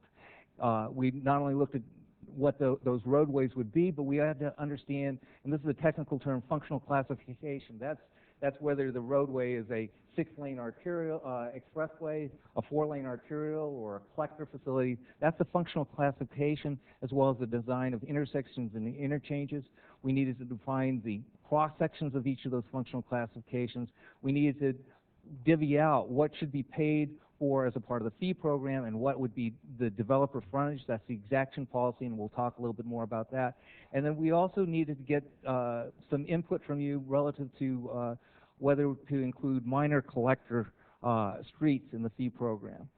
This will be further discussed in this presentation. What I've done here is I've now translated all of the improvements that are required to support your new general plan into new roadways, which are the hard, solid lines that head north to the future Mingo interchange, to the widening of some existing roads like that are identified as dash lines, which are along Marengo and Cherokee and things like that, to new infrastructure roads in the area to the east, as well as other widening improvements that are required throughout the city. The question about minor collector streets, you can see, and I apologize without blowing this even more, you know, red and orange are related to the 6- and 4-lane type facilities, but we have different types of 2-lane collector facilities, and these purple ones are the interior streets of potential subdivisions, but provide major collector function to get these residential areas traffic out to the more significant arterial facilities along Cherokee and Marengo. So what we're wondering is we have all these other major cross streets like Simmerhorn and Basso and Marengo and Cherokee as a part of the serving more regional purpose and should be in the fee program. But some of these local streets are the ones that we're wondering whether it should be a part of the subdivision and be developer funded, or whether it should be a part of the fee program as well. And we've had a considerable discussion about that. This is a comparison between the 2006 capital improvement program, which we prepared back in 2006. We also prepared the 2003 original fee program, which updated your 1989 plan and fees. And this is the comparison of what we're looking at. Before, we were looking at improvements that were pretty limited to the existing city limits. You can see how tight they are. But now we're expanding into the areas. These two figures are pretty much to the same scale, and you can see the expanded areas that we're dealing with now, both to the north, to the east, and to the west, facilities that we've had to add to the system. A little bit more on the development standards of the cross sections and exaction policies. We developed standards and policies related to the 6-lane expressway, 4-lane arterial, and different types of 2-lane arterial, major collector, and minor collector facilities. We worked with staff on each of the cross sections. Now we use a Sac County standard for all of these facilities up here. This is just an example, but what we needed to identify was what is the developer responsibility for frontage improvements along these major roads, and we determined that the sidewalk, curb gutter, and parking was associated to developer frontage responsibilities, but the roadway, which is where not only the immediate local traffic but the citywide traffic we'll use, should be paid for within the fee program on these collector and on up facilities, and this is reflective on both sides of, and that's what we were talking about. Certainly, if you have any input on the decisions that we've made relative to how we've divided that up, we seek your opinion. What we've done here is gotten as far as identifying the costs on 56 street segments, 36 intersections, and 7 interchanges. I have a binder full of these cost estimates that reflect the cost, and they range when you add up the cost for all of these, we on a preliminary basis, and we're refining costs now, is between $300 million to $350 million, and that's up from the 206 TCIP cost of about $180 million. Now, the reason I wanted you to take note of the development numbers is this is the numerator number, and if you look at that, we're raising costs less than half. Okay, so if this is under $360 million, but if you recall, we're expanding the development area, which is our denominator of the fee, from, by 2.5, 3.5 times. So when we get into dividing the total cost, you may think that that's a large number, but when you divide it amongst all the new development, the fee actually will likely drop. I can't tell you today exactly how much it will drop, but what we are doing is trying to figure out now how to balance that out. But we know that we're spreading, yes, there's an increase in cost from 2006, but we're spreading it over much more planned development within your community. Here's just some examples of the detail that we go through. This is a road segment. You can see we actually identify on an aerial the road improvement, the cross-section, and a detailed cost estimate for the road segment. We do the same thing for an intersection. For interchanges, we actually went into specific preliminary design so we could come up with a Caltrans, standard Caltrans cost estimate. And so the detail of our cost estimates to support where we are, the $300 to $350 million, and that again is a preliminary number. It's a reasonable number. When we include into our costs or our fees, you've approved in the past both TCIP fee and an NEA fee, and I just want we have not done the conversion to include the reduction in cost that's associated to the Northeast area. But the reason I wanted to bring this up is that you will see that in the later table that the Northeast area fees are less. It's not that they're not paying as much for just because they're a nice area. They're paying less fee because a portion of the TCIP improvements within the NEA were funded by a CFD. They actually used other Melrose funds early on to fund some of those TCIP obligations, and we've carried that analysis through through 2003, 2006, and it'll be applied to this 2009 update as well. Just to give you a backdrop of where we are from an existing fee standpoint, we have an existing single-family residential unit will pay just under $14,000 for the traffic impact fee within the city. A little over $18 for retail, a little under $10 for office, and $4.43 for industrial uses. That's where we are. We anticipate, because of the spreading of costs to more development, those fees will likely go down and still meet obligation. How we actually develop the actual fee structure is our next challenge, and whatever input and thought you can give us at this stage would be welcome.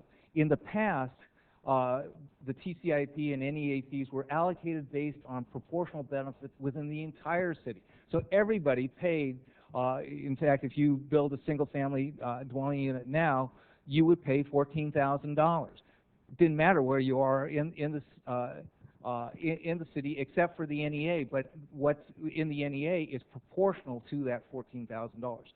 It's uniform. Same thing for commercial and any non-residential use. It's pretty much uniform, other than the adjustment that was made in the NEA.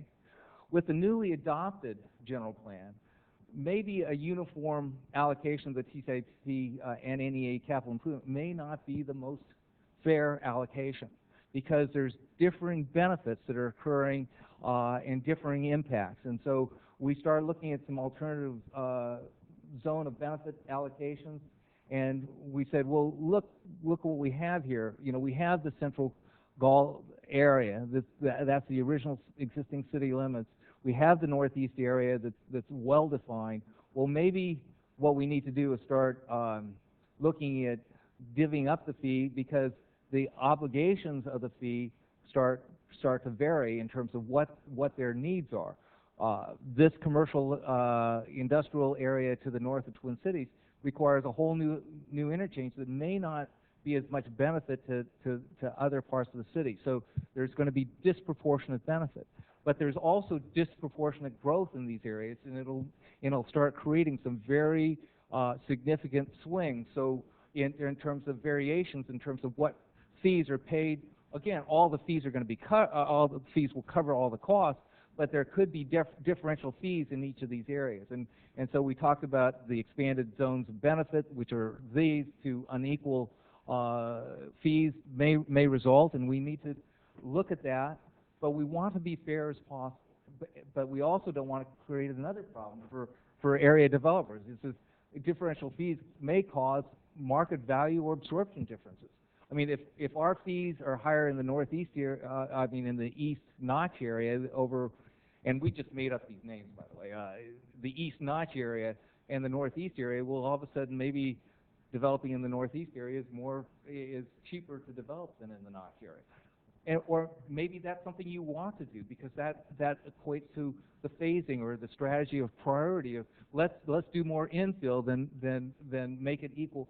So we are going to be working very interactively. That's why we have multiple presentations to work through this process with you because they're sensitive, and we want to make sure that we need to cover all the costs. There's no question about that. But how we do that is how we differentiate our fees is going to be important because I know that there's many different ramifications to that.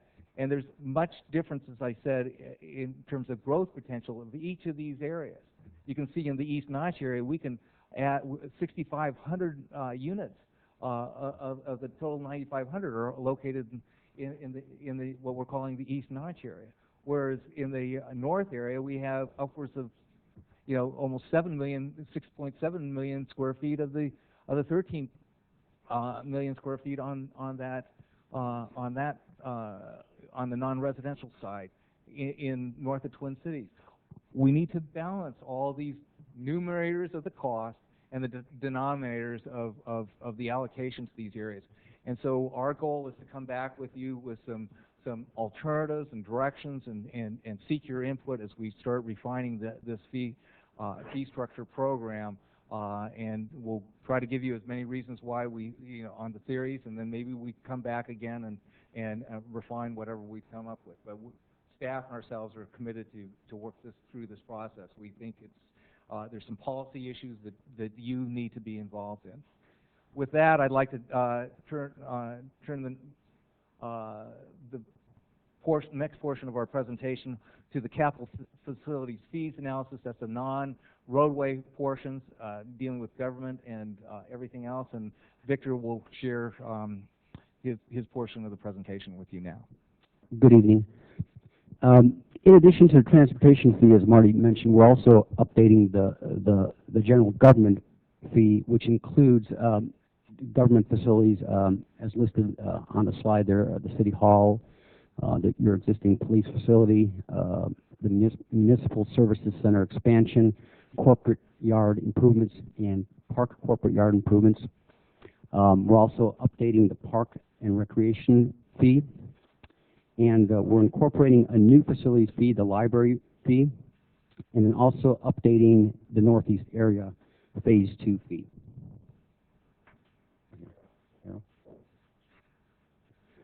Okay, for general government fees, we start out here with City Hall facilities.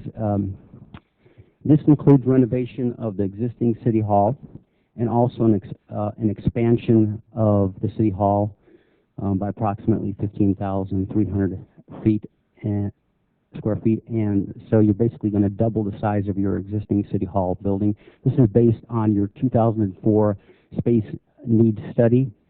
Total estimated cost of the expansion and renovation comes to $8.4 million. This is currently in your capital improvement plan. The next facility is the police facility. This is an existing police facility. However, we're going to allocate the cost to the remaining development in the city, and that includes total cost of police building less the state grant that the city received. So we have a net cost for the police building of $5.2 million. We're also going to incorporate vehicle costs of $1.4 million. So we have a total net cost of $6.6 million for police facilities. Also included in the general government fee is the expansion of the Municipal Services Center. The building will be expanded by approximately 2,300 square feet.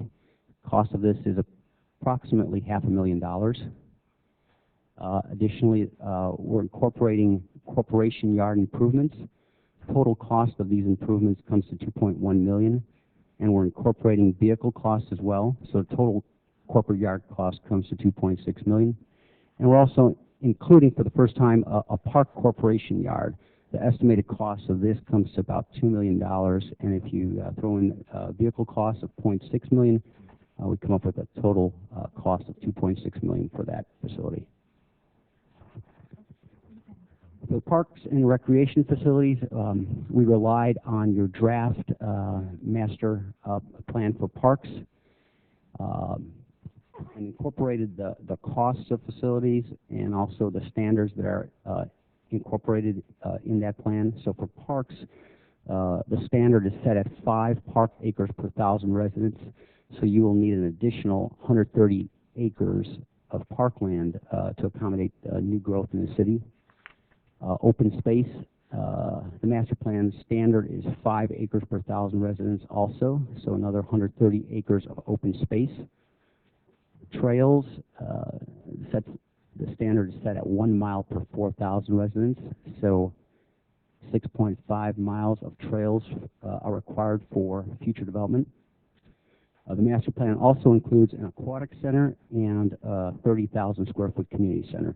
The estimated cost of these items comes to $81.2 million. This is all for future development, so this cost will be spread among future residential development in the city. As I mentioned, we're including a library fee for the first time. And again, this is based on the Public Library Authority Facilities Master Plan.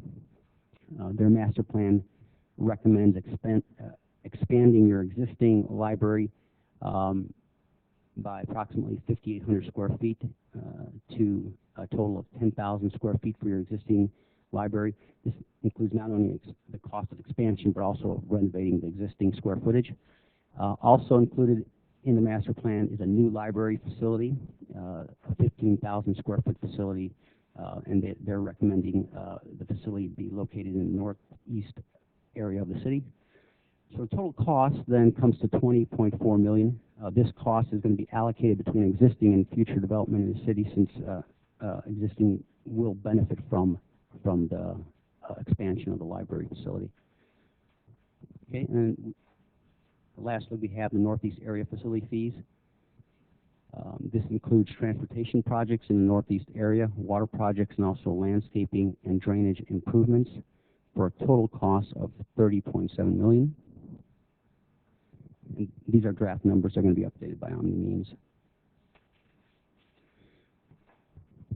And as we were going through this whole process of developing facilities, we came across the issue of how much future development to include in calculating the fees.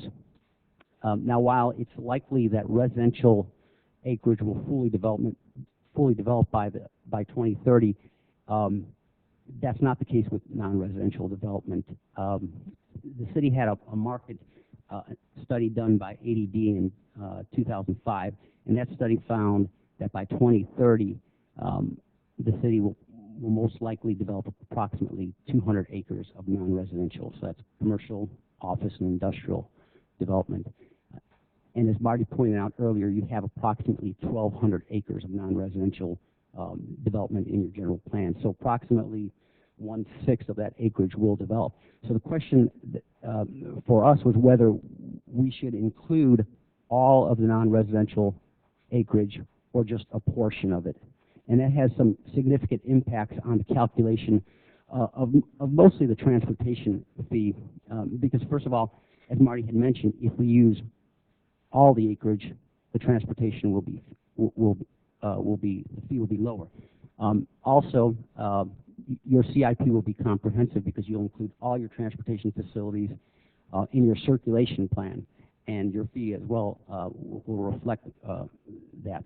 Now, on the flip side, the negative regarding this is, if you assign fees to non-residential development that may not occur for 50, 60 years down the road, you're not going to be receiving those fee revenues, and some of your priority projects won't be funded for a while. Additionally, you're going to have some roadways in your CIP that may not be constructed for 40, 50 years. And so by the time they are constructed, the size, the alignment, and some other features of those facilities may change in the meantime. So it's an issue that we've been grappling with, and we're asking some direction from the council on this. Our next step is to provide you with alternatives. We're going to show you several scenarios where we show what the transportation facilities will be if we include all the non-residential development or just a portion of it. And we'll show you what the costs will be and then what the fees will be as a result of those. And so now I'm going to turn it back over to Marty.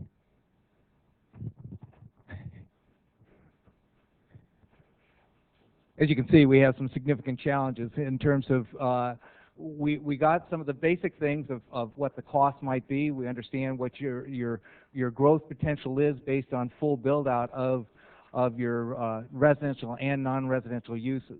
What our challenge will be working with staff is to look at different absorption rates, look at different fees that would result, and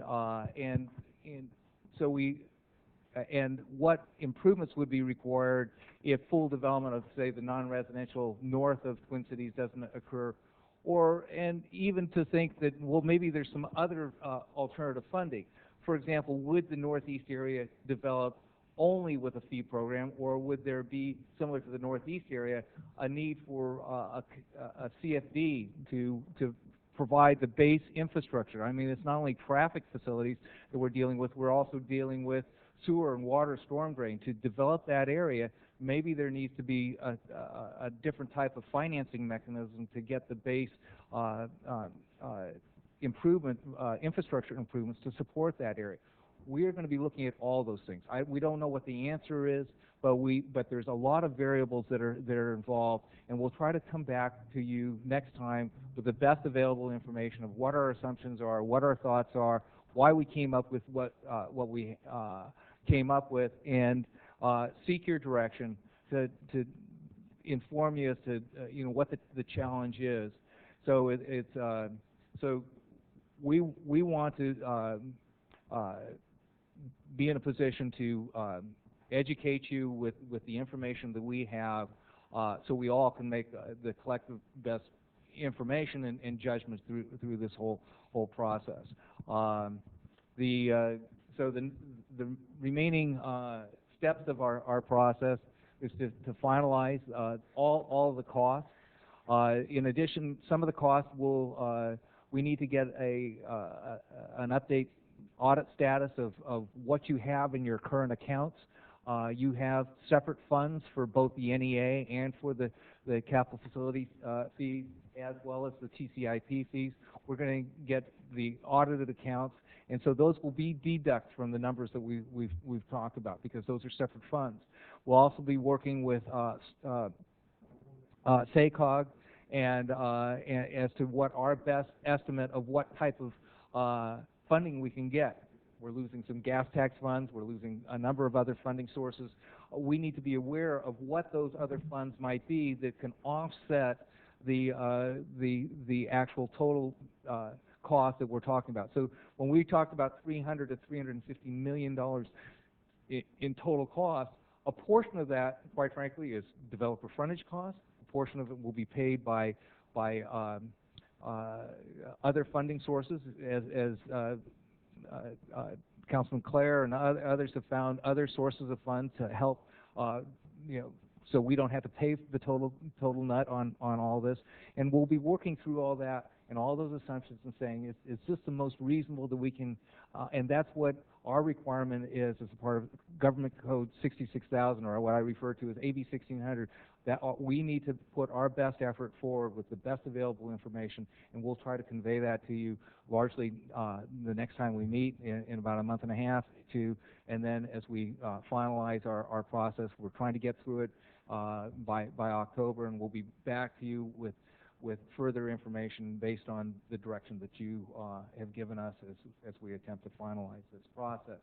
So you can see that we'll get the updated audit, we'll explore the alternative fee structures, we'll then come back to you, then we'll work on the priorities and phasing of the improvements based on our understanding. This information, in fact, may be as a part of the effort for the presentation number 2, and then we will prepare, based on your direction, the recommended TCIP and NEA and capital facilities fees for your presentation and hearing and approval, hopefully, or further direction to finalize our process. So that's a little of where we are to date, what's the challenges before us, and hopefully we can wrap this thing up sometime in October or November sometime with your direction. Thank you. Thank you, Marty. Be happy to answer any questions. Any questions from council? I have a question for you. I just want to get my hands around a little bit, because I've had conversations in the past with FERT over this issue, and when you development, the expansion and more or less the cost to the specific plan when you develop it. And we're talking about the non-residential part of it. And you were talking about balancing out whether or not we should use, and we're only looking at developing potentially 200 acres, you said, right? Of the 1,200 acres that we have in the new general plan, correct? As a part of the general plan process, the general plan team hired another economics firm called ADE, right? And that was their projection. And Victor can probably expand on what the findings of that report. But what I'm trying to understand is a little bit is that I don't know how we cannot. Well, on one hand, I'm thinking that it's hard not to spread the cost out over the whole area for the development you're doing, but at the same time, I don't think it's fair that you're going to charge everybody for the development that isn't going to occur until maybe 20 years. In fact, what I'm looking at is we will probably be into the next general plan before that ever occurs. That's what I'm thinking. So are we going to be able to look at these other alternative funds to help offset that cost? Right, and also, and this is the reason I'm kind of answering is because it is largely a road issue. But what we'll turn around and is 200 acres is all that might occur, and that was 200 acres within the city. So if you have 50 some odd acres adjacent to the Central Galt interchange that develops, that's 50 of the 200. Right. So let's say that there may be 100 acres north of Twin Cities that might occur out of that 200. We will reduce the number of facilities. So if we don't need the Mingo interchange for 100 acres, we won't include that. If we don't need, the extension of Carillion, we won't include that. So what we're trying to do is saying, okay, if we go with that absorption rate that was identified in ADE, then we will scale back, and we run your citywide traffic model. We can scale back, saying it's 100 acres. That 100 acres will not likely be located in a location that doesn't have a new interchange. The interchange does not presently exist, but probably located closer to the Twin Cities interchange, and we'll say, okay, we'll put it there. We won't build certain portions of the infrastructure, right. and we'll figure out what the cost spread is for that. Now what we've done is we've not only assumed less growth in terms of non-residential development of commercial and industrial acres north of Twin Cities, but we've also reduced the number of improvements that would be required to support that. So the total cost of the program would be reduced. Well, I'm fascinated by your presentation, but I'm more interested in see how this is going to play out, because I can see some concerns if I were coming in to develop where I'm picking up the cost for somebody else who's coming in at a later point in time, where I could see that I wouldn't think it would be fair. So, I'm just kind of we're trying to keep that balance with what your obligation is. So right. So the goal is not to charge somebody for something that they're not receiving. Right. So what we'll do is scale back the amount of improvements that can support that level of development at the time. Yeah, and that will play into the whole discussion that was part of the January direction that you gave. Is we also want to see priority for improvements, so right. or some sort of phasing. So what makes more sense is not necessarily developing the Mingo interchange off, you know, right out the bat, but Right. let's look at phasing the improvements of the Twin Cities interchange to support that north area. We're looking at a phase 1, we'll be looking at a phase 2, and maybe a phase 3 or something like that, so we can finance what we can, and we can, there needs to be, in the term in Government Code 66,000, is a nexus relationship between, you know, the new development and the spreading of that cost, the cost for all the capital improvements to that new development. There has to be that correlation, and we have to prove that in all the analysis that we do. Okay. No, it's very interesting. Thank you. I have a series of questions, if I might. If you can go back to about the 5th or 6th slide where you're showing the various color-coded streets and all. There you go. First, I assume all this presentation will get up on our website and all. If we could make these maps as big as possible, because for all of us, I think it's going to be helpful. And actually, when we did our general plan, we had some 11 by 17 type. It would be helpful, I think, for maybe phase 2, so we can really see them a little better, because I'm going to make a couple points about some of the things you have there. The first is, and to make the points probably easier now that I've got you there, is to go to, you had a fairly good size map that showed what you called the notch, northeast.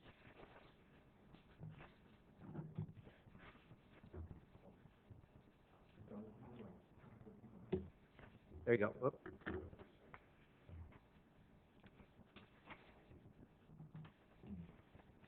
There you go. If you just draw the line across what I've referred to during general plan, the notch itself, not all the northeast, just yet. That, right. Will, as you go forward, how easy will it be for us to identify, if we're just going to do that piece as a phase, let's call it, the logical capital improvements that would be both proportional and affected by just getting that far? Because you've got Cherokee Road eventually, which I understand that, you know, you're tasked to do that eventually, but as Don said, that may not be any near time eventually. So we may, as trying to give you some guidance and priorities and other things, let's say somebody came to us and wanted to do the notch, and they're trying to figure out how to make that happen, and the notch is, I'm just going to throw out a number, a third commercial, maybe a quarter, and the rest residential and some parks and school and whatnot. But if we try to evaluate their proposal to fill that in, we'd, you know, if we could do a little plug and play or an Excel spreadsheet you could sort, you know, like your capital project thing, and identify everything in that zone as code C, you know, or code N for the notch.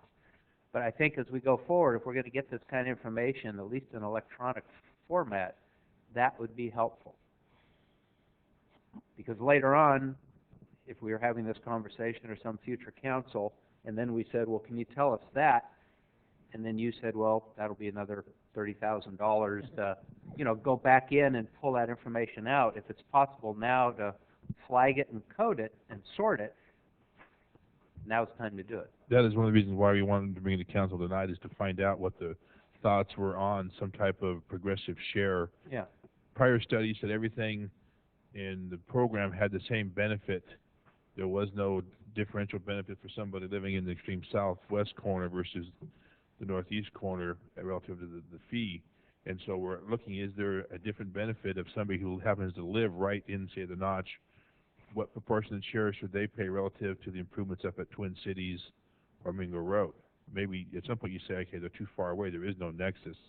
Yeah. We can go back and look at some type of rating system where we say everybody pays for the interchanges, but they only pay for a share or a nexus of the major arterials within a certain geographical distance from their, you know, where they're at, geographical isolation type thing. It just depends on how many. The simplest thing is to take everybody, divide by all the costs, divide by everybody. Yeah, but I don't think it's going to happen that way. Okay, the most complicated is to have 10 or 12 different zones. Well, you have to recognize that This planning effort is really on a macro level, Right. looking at it for the entire general plan area. Each area individually will develop separately, and most likely will be developed by specific plans that will be developed. For example, your notch. Yeah. Notch property would come in with a specific plan. It may be incorporated with something else, but it could come in as its own specific plan, which would address specific requirements for water, sewer, transportation needs, what is needed to contain or to sustain the growth and development within that area by itself. That's a little bit, and that level of detail will not be provided as part of this analysis. Will be provided as part of a specific development application moving forward. I think we can address some of those issues through Marty's work over here, but we're not going to get to the level of detail that I think you're talking about with this exercise. Well, if I could just, and if council's comfortable, just keep in mind as you're developing your data sets and your subsets, if there's some ease of coding that will allow you to sort it later on. For example, in my business, we have customer codes for, I'll make something up. Everybody in the Navy is coded that they're in the Navy. And yet within the Navy, everybody who buys sonar absorbing materials versus radar absorbing materials. So if I want to sort that, I can see it. It's just a sort flag is all it is. So if while you're doing it, if you can somehow sort all the roads in the notch somehow and distinguish them from Marengo Road, just that simple, or some geographics, just like the police report that we report on. We divided the city up into X number of 30-something grids. And so just keep in mind, if there's some easy way as you're doing it to give them codes, and you can pick what are some logical groupings. Highway 99 corridor, I'm guessing, would be a grouping that wouldn't share necessarily a commonality to the notch. So that's all I'm saying is because we're going to create a lot of information, and now's the time to think about how we want it assembled. Just as at SACOG, when we do our places software and everything else, we try to put in as much in our subset so later on other people can use the same data for not necessarily the same reasons. So that's just a thought. Then if you could go to, you had a slide showing a typical road. You've got this one, 2-lane major collector.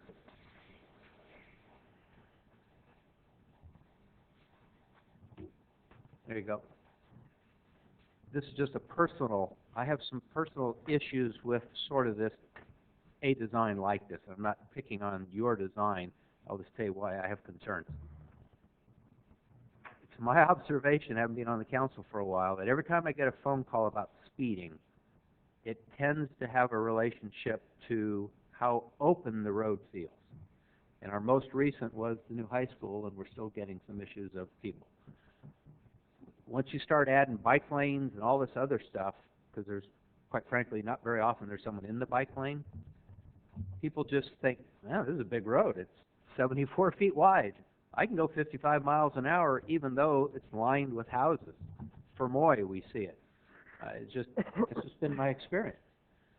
So I'm just saying for us to think about, 74 feet costs more than 54 feet also. That's 20 more feet of improvement. So I know, say for out the school, it's safe streets, and there's all sorts of design criteria and things, but my general concern is to keep as many, especially interior roads, as narrow as possible as traffic control and safety to kids than ease necessarily for vehicles, because it's just been my experience that you build a big road, people go fast.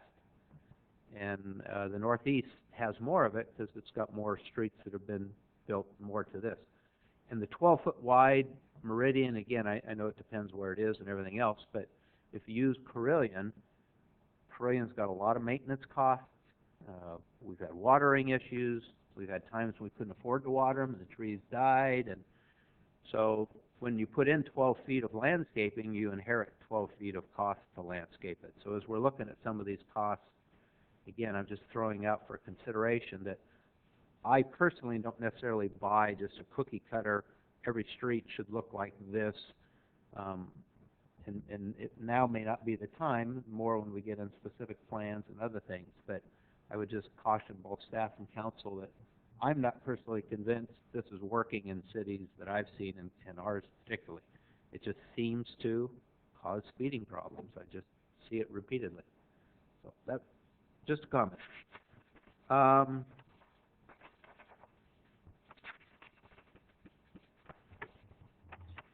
some of the, and Marty, you've heard me say this before, it's not news to you. Some of the projects you put in, I would probably debate the need for them or the cost. But at this point, I understand you're trying to get the big picture, not the little picture. But I was surprised by was the 5.2 for the police building, because when we dedicated it 6 years ago or so, we seemed pretty confident it would go to, and I think we said literally 50,000 people, and our general plan is about 50,000 people. So the only thing sitting here tonight that I would say is I could see a satellite northeast substation, and we even talked about if the movie theater went in, we'd put one over there because that also sort of gave a presence we thought would be a good idea and that kind of thing. So again, we don't have to debate tonight whether that number ought to stay in or not, but I have a couple numbers like that.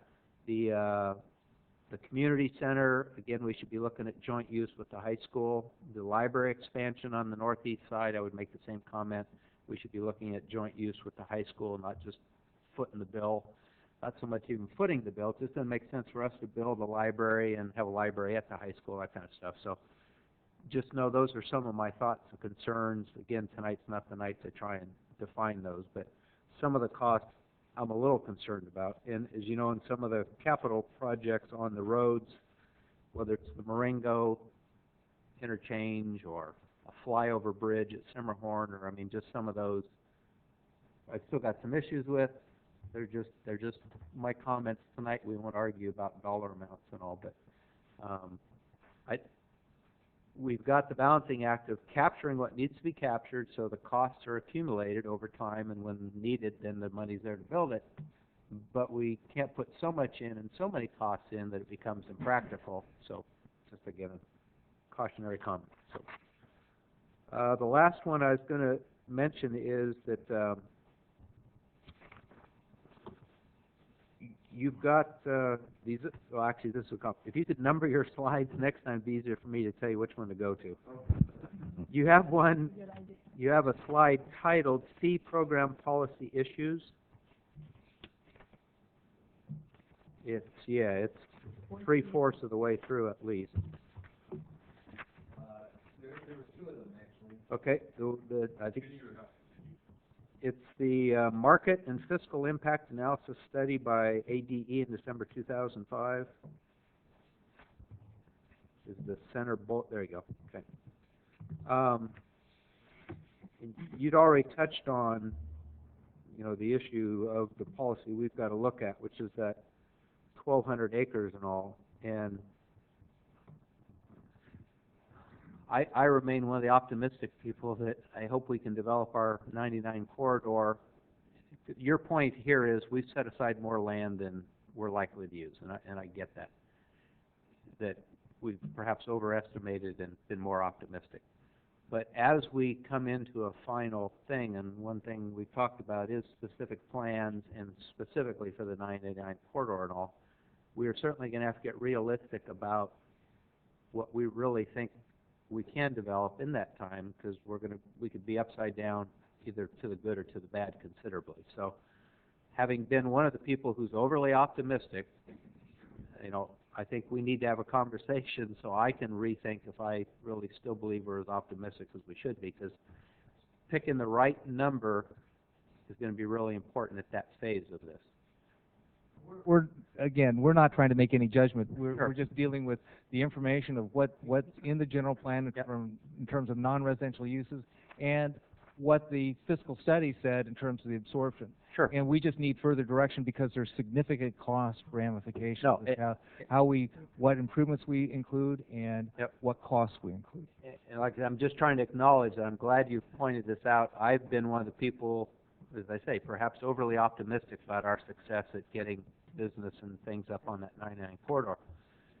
To whatever degree we can, I think it would be good to contact the landowners on the 99 corridor who have commercial interests and just check in with them and see what they're, I mean, if I own that land, I'd sure be thinking, what are my odds of success in the next 10 or 20 years? And they've got to be thinking about that, and just check in with them and see what they are proposing they think is going to occur, or if they decided that they should get out of the development business and turn it back into dairies, or, but I would say we ought to check in with them and see what their own projections for their land are so we can make some assumptions. That's it. Okay. Don, do you have any questions? Yeah, you know, you're talking just Darrell was mentioning the maps and the coloring and everything. And as somebody who's colorblind, I have to ask if you would try not to use any red or greens together. Any color, it's blue or purple. If you use those colors, chances are I'm not going to be able to distinguish them. That's okay. Now I just want to mention that. No. Because I don't see those colors up there. I'm probably the only one here, right? So far. No, I agree with you with the colors and everything. Even this is kind of difficult. Yeah. I don't, you know, I just don't see them, period. That's just how I am. So that would be helpful to somebody like myself, as well as people who may be watching. I have a clarification question.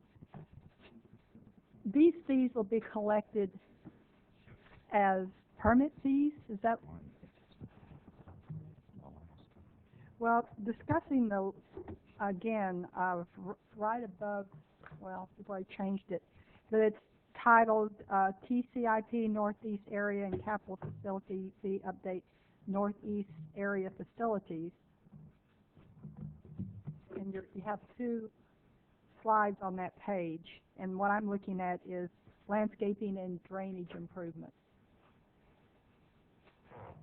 The landscaping is referring to what specifically? Specifically the Dead Man's Gulch channel landscaping improvements. And that's the only thing that we're looking. And is that not somehow covered by our L&L fee, or? This is the future development of future portions of Dead Man Gulch. A lot of Dead Man's Gulch has been developed, but there's some connector pieces that haven't been developed, and I believe that those fees are to cover the future development of that That would be remaining the path. initial. Right. It wouldn't then- cover the maintenance. It would just be to install the new landscaping and pathways associated with Dead Man's Gulch. And then L&Ls would pick up the future maintenance of those facilities. Okay. That was the only question I had. Any other comments from council?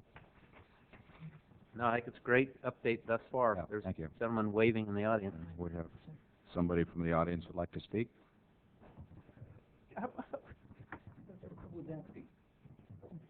Well, I thought I'd just bring them up to date on the northeast area. What we want to remember, folks, is Kurt was here when we did the northeast area. The total cost was $15 million. The bonds are $58 million, and the gentleman just said tonight $300 million. And you're going to put bonds on top of that, I presume? No bonds? You're not going to have a metal roof? Who's paying? We hope you brought your checkbook. Thanks, Don. Actually, these are remaining balances. We're going to get the audit reports and update those numbers. But these are just the current costs that have been in this program for ever since it was created in 1980. But you didn't answer the question. Who's paying? All the remaining future development. That's right, and then there's going to have to be a Mellarus or some type of thing, 1911 bond or something like that on it, correct? Because it can't come out, you can't put it on as a fee, or if it'd be like my dad, he paid cash, but that day's gone. Those are the improvements that largely have been in the program. We haven't changed any of the planned improvements in the NEA. I'm not talking about the programs, I'm talking about who's going to pay the $300 million you're talking about. Oh.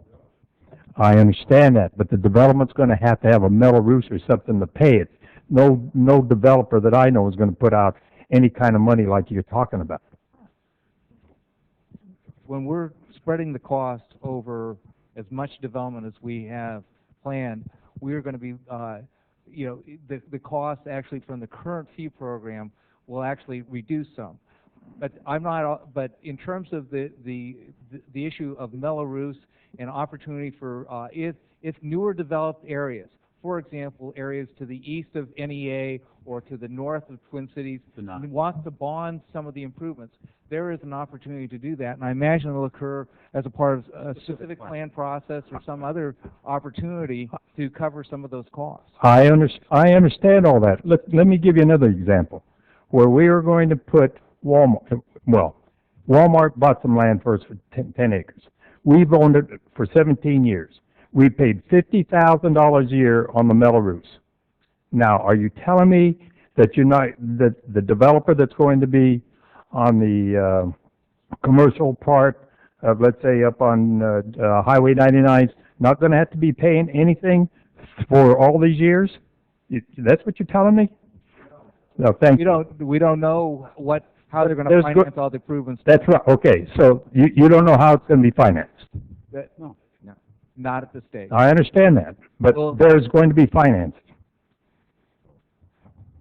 If in addition to the fees that we come up with, they choose to, create some type of Melrose or financing mechanisms on that property, yeah, there'll be other opportunities to finance. Well, but I think the council has got to understand that, the developer out there that's going to develop the property, he's going to have not only the $300 million you're talking about, but somebody out here is going to put some bonds up for the long-term development on the property, the roads, the sewer, and so on and so forth. Or this is a personal opinion, I think, yes, there will be likely bonds put on that. That's what I just wanted to make sure everybody understood. Because there's a need for some base infrastructure that needs to be provided up front, that fees come as development occurs, and in a very incremental, each unit at a time. And there's going to be some need for not only transportation improvements, but there's sewer, water, storm drain improvements that basically need to be in place prior to when development occurs. And unless they have cash up front, there's a good opportunity that they'll put some sort of financing mechanism on that property. Yes, in most cases it's going to be a Melrose, and most cases it's going to be 2.5 times to 4 times what the cost is. And that's the decision of the property owner. Well, yeah, but the problem is the property owner can't be just one little entity. It's got to be a whole group of people, like the Northeast area. It was on the Northeast area. There's 5 developers, not 5 ranchers, not 5 whatever. It's 5 developers, and that's a very important part of this. Thanks, Mike. Thank you. Okay. Direction from council? Made my thoughts. I'm good. I appreciate the update and all the work they've done, and so do I. Anxious to see number 2. All right. Okay. Next item we have then is, Liz, you finished, right? City Clerk's report? I am, sir. Thank you. Staff's report, Jason? Yes, I just wanted to bring to the council's attention an email that I sent out earlier today. As the council's aware, the Sacramento Big Five came to a agreement last night on a state budget. My understanding is it's going to come before the Assembly and Senate later this week, possibly on Thursday, for consideration. There's already, I think, dissent among the ranks, so I don't know. Last time the Big Five had an agreement, it fell apart once it got to the various caucuses, but I provided an update as far as if the Big Five proposal is ultimately adopted, what would be the effect on the city of Galt. There's 3 main, I guess, takeaways that the state or these leaders are proposing for local governments. One is use of a mechanism in Proposition 1A, which is a borrowing mechanism from local governments through property taxes. They're proposing to take $2 billion from local governments. It would be a loan that would be paid back within 3 years with interest to the local governments. Sure. For the city of Galt, our preliminary estimate is about $355,000 from the general fund this year. The good news is once they take it once, they can't ever borrow again until, one, they repay that amount. And I believe they can't borrow more than twice within, I think, a 10-year period, right, if I remember correctly. So $355,000 is a lot of money. But the good news is that it is only a loan, that it will be repaid, and and we will just continue to monitor to see if this actually is implemented. We have, you know, we have reserves in place to cover that amount for this loan. We will, as staff, continue to look at ways of reducing expenditures. We're going to be entering into discussions with employee groups over the next several months. So there's going to be opportunities for continued discussions about ways that we can continue to manage the budget that we have in front of us. And that is really the extent of the general fund hit in this proposal, is that $355,000. The other two, one is gas tax, about $400,000 proposal to not loan but to take from the city of Galt. It's about a $1 billion hit statewide. City of Galt's, again, these are kind of preliminary numbers and we don't have a lot of details, but it's looking about $400,000. One of the good pieces of news we had recently is, and council considered it and approved it tonight, which is we have a little bit more money left over in our LTF funds that we are transferring to our streets and roads. So that's about $250,000 that will cover that $400,000 loss. So we've already made up a large chunk of that $400,000, and we feel that we can find the rest of it through either cost-saving measures and or potentially shifting monies from things like Measure A, which are also eligible funds for this type of improvement. The third and largest hit is from the redevelopment agency. It's about a $1.7 billion statewide, again, takeaway, not a loan, but a takeaway. And this would be phased over 2 years. The first year would be about a $1.35 million take.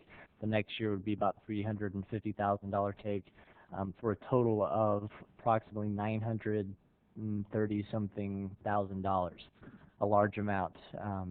We have estimated about $400,000 left at the end of next year, so we have some money that we would need to come up with if this ultimately goes through. We have some projects that we could potentially delay, defer. We have some internal debts that we were scheduled to repay, some impact fee funds that we had that the redevelopment fund owed to those funds. So we have some possible deferred or delayed repayments of those schedules. We have some things that we think we can do to make those work.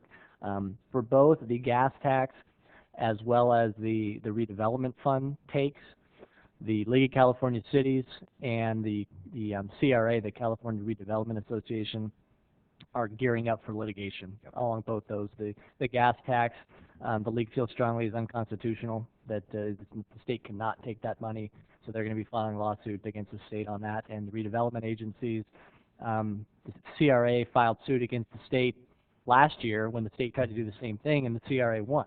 The state, we did not have to make the payment that was proposed. So they're essentially doing the exact same thing. So I don't know why they think the result is going to be any different this time around. So we're optimistic, that we may prevail on one or both of those items through the courts. At a minimum, I think we'll have some kind of injunction where we're not required to make those payments for a certain period of time. So we'll have some time to analyze that. The one thing that probably will go forward is the Prop 1A, because that's provided for by the voters, that the state can do that. It is permissible. So that is one, assuming that it gets passed by the bodies of the legislature in both houses, that would take effect. But the other ones, I think, are very much still up in the air. And who knows? It's not done yet. Nothing's approved. So, but just wanted to give the council a community update on what the likely impacts are to the city of Galt in the event that these proposals do move forward. Jason, on the take on the redevelopment money, would that have any effect on our agreement with the Consumnes Fire District? No, not directly. Okay. Essentially, the agreement indicates that any loss of redevelopment funds is not the fire district's responsibility, it's the city's redevelopment agency's responsibility. Okay. Thank you. Appreciate that update. Okay, thank you. Quick question, RDA, what are the restrictions for the state being able to reach in? How can they do it for, 2 years? I know on the 1A money we talked, they were restricted as, 1 to 2 years. Did I understand you correct? 1 year, and then they could have to pay it back within 3, right? Is that the same with the RDA? No, redevelopment is not covered under Prop 1A. So, CRA's contention is that their take is illegal, and so they can't take redevelopment money under any circumstance. But what the state's trying to do is simply take it and and use it for whatever purpose they deem appropriate. So, Right. assuming they win in court, the state could take $1.7 million every year till the cows come home, and we couldn't Never do a pay thing that. about it. Right. Scary, Yes, it is. very scary. Is there any other comments from staff? I don't believe so. Chief has one. Okay.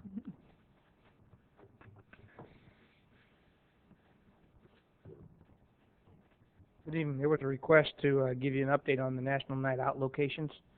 So if you get your pencils ready, here we are. We have 7 locations on August the 4th where there will be multiple neighborhoods gathered to do the National Night Out. The 4 west side neighborhoods are the Meadowview neighborhood, which is at 245 Dover, and these are all at 6 p.m., the kickoffs. So that's 245 Dover, 145 Danny Drive, and that's Pomasi and several neighborhoods around there. 77 Almo, A-L-M-O Court, and then 450 block of the Sparrow, and it's just several houses together. So Sparrow Drive, the 450 block. For the central area, Wendy Hope, and with that being hosted in the area of 308 Park Avenue. And then for the 3 northeast area, we have in front of River Oaks Elementary, there'll be 5 neighborhoods meeting there. 955 Beaver Parkway for the Grizzly Hollow area, and 1100 block of Shalford Way for 4 neighborhoods meeting there. And those are all of the locations with multiple neighborhoods in each location. This is on August the 4th, starting at 6 p.m. and running until people are tired. They're done? Yeah. Till 8, right? Can we also get that up on our city's website? Sure. Can you do that? Okay, thank you. Good. That brings up an interesting point to me, though. On that is a council meeting. Right. As you can see, I know that Yeah. you council members that are on here now, in the past when I was here, we usually either had a short council meeting or we postponed it or moved it. Right. So that I feel that I've made commitments to go to 3 of these. My request is either we postpone it, and I've kind of talked to staff as I do on Monday for the agenda items. Yep. And I know there's always something that we need to do, so maybe my request is to either postpone it, have another special meeting, or just have the 1 meeting, or we actually just have the short meeting and get done what we need to do, because I've already made the commitment, and I made this back in January and February that I would, and these people have just reminded me, so, and I know some of the other, you council members, most of you all like to do that, so. Yes. Well, I'm asking for direction from you, because, I mean, you can tell where my commitment's gonna be. I'm glad you brought it up, to be frankly honest. Last year it was kind of disappointing because we had the meeting the night, and we missed out on everything. Right. So we weren't even out They there. were done, they were done. It was over. It was over Okay. before we even got it done. I prefer to see either 1 or 2 things depending on what's needed to be done.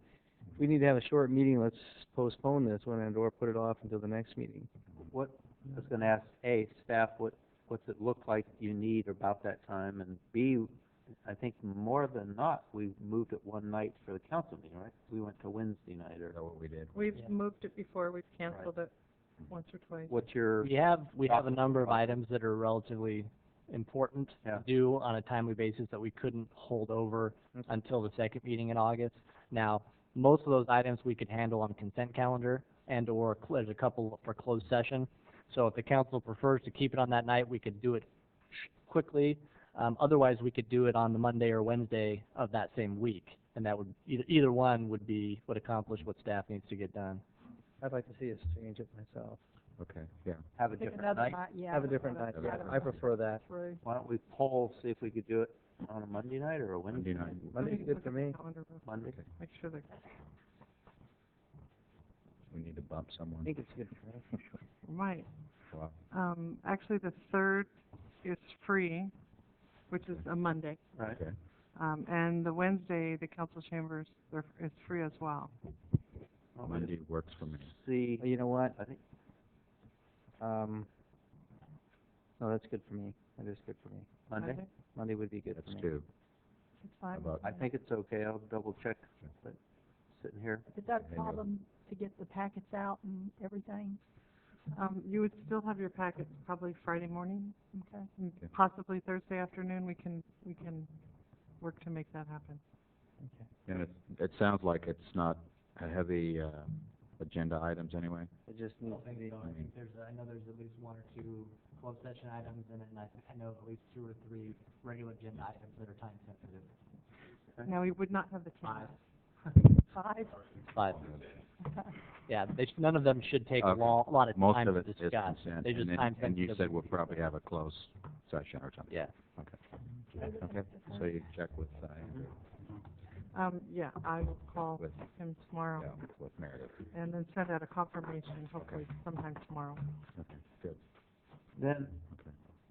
I'd like to have, there's no hurry on this, but before next year's, I personally missed the central location, if you will, which had been the community park. Not that we would do away with the community ones, or, but I'd just like at some point to kind of revisit that and see if that would, if we would have it as well or instead of, or I don't know. I just, some of those were just really successful. I mean, we had thousands of people.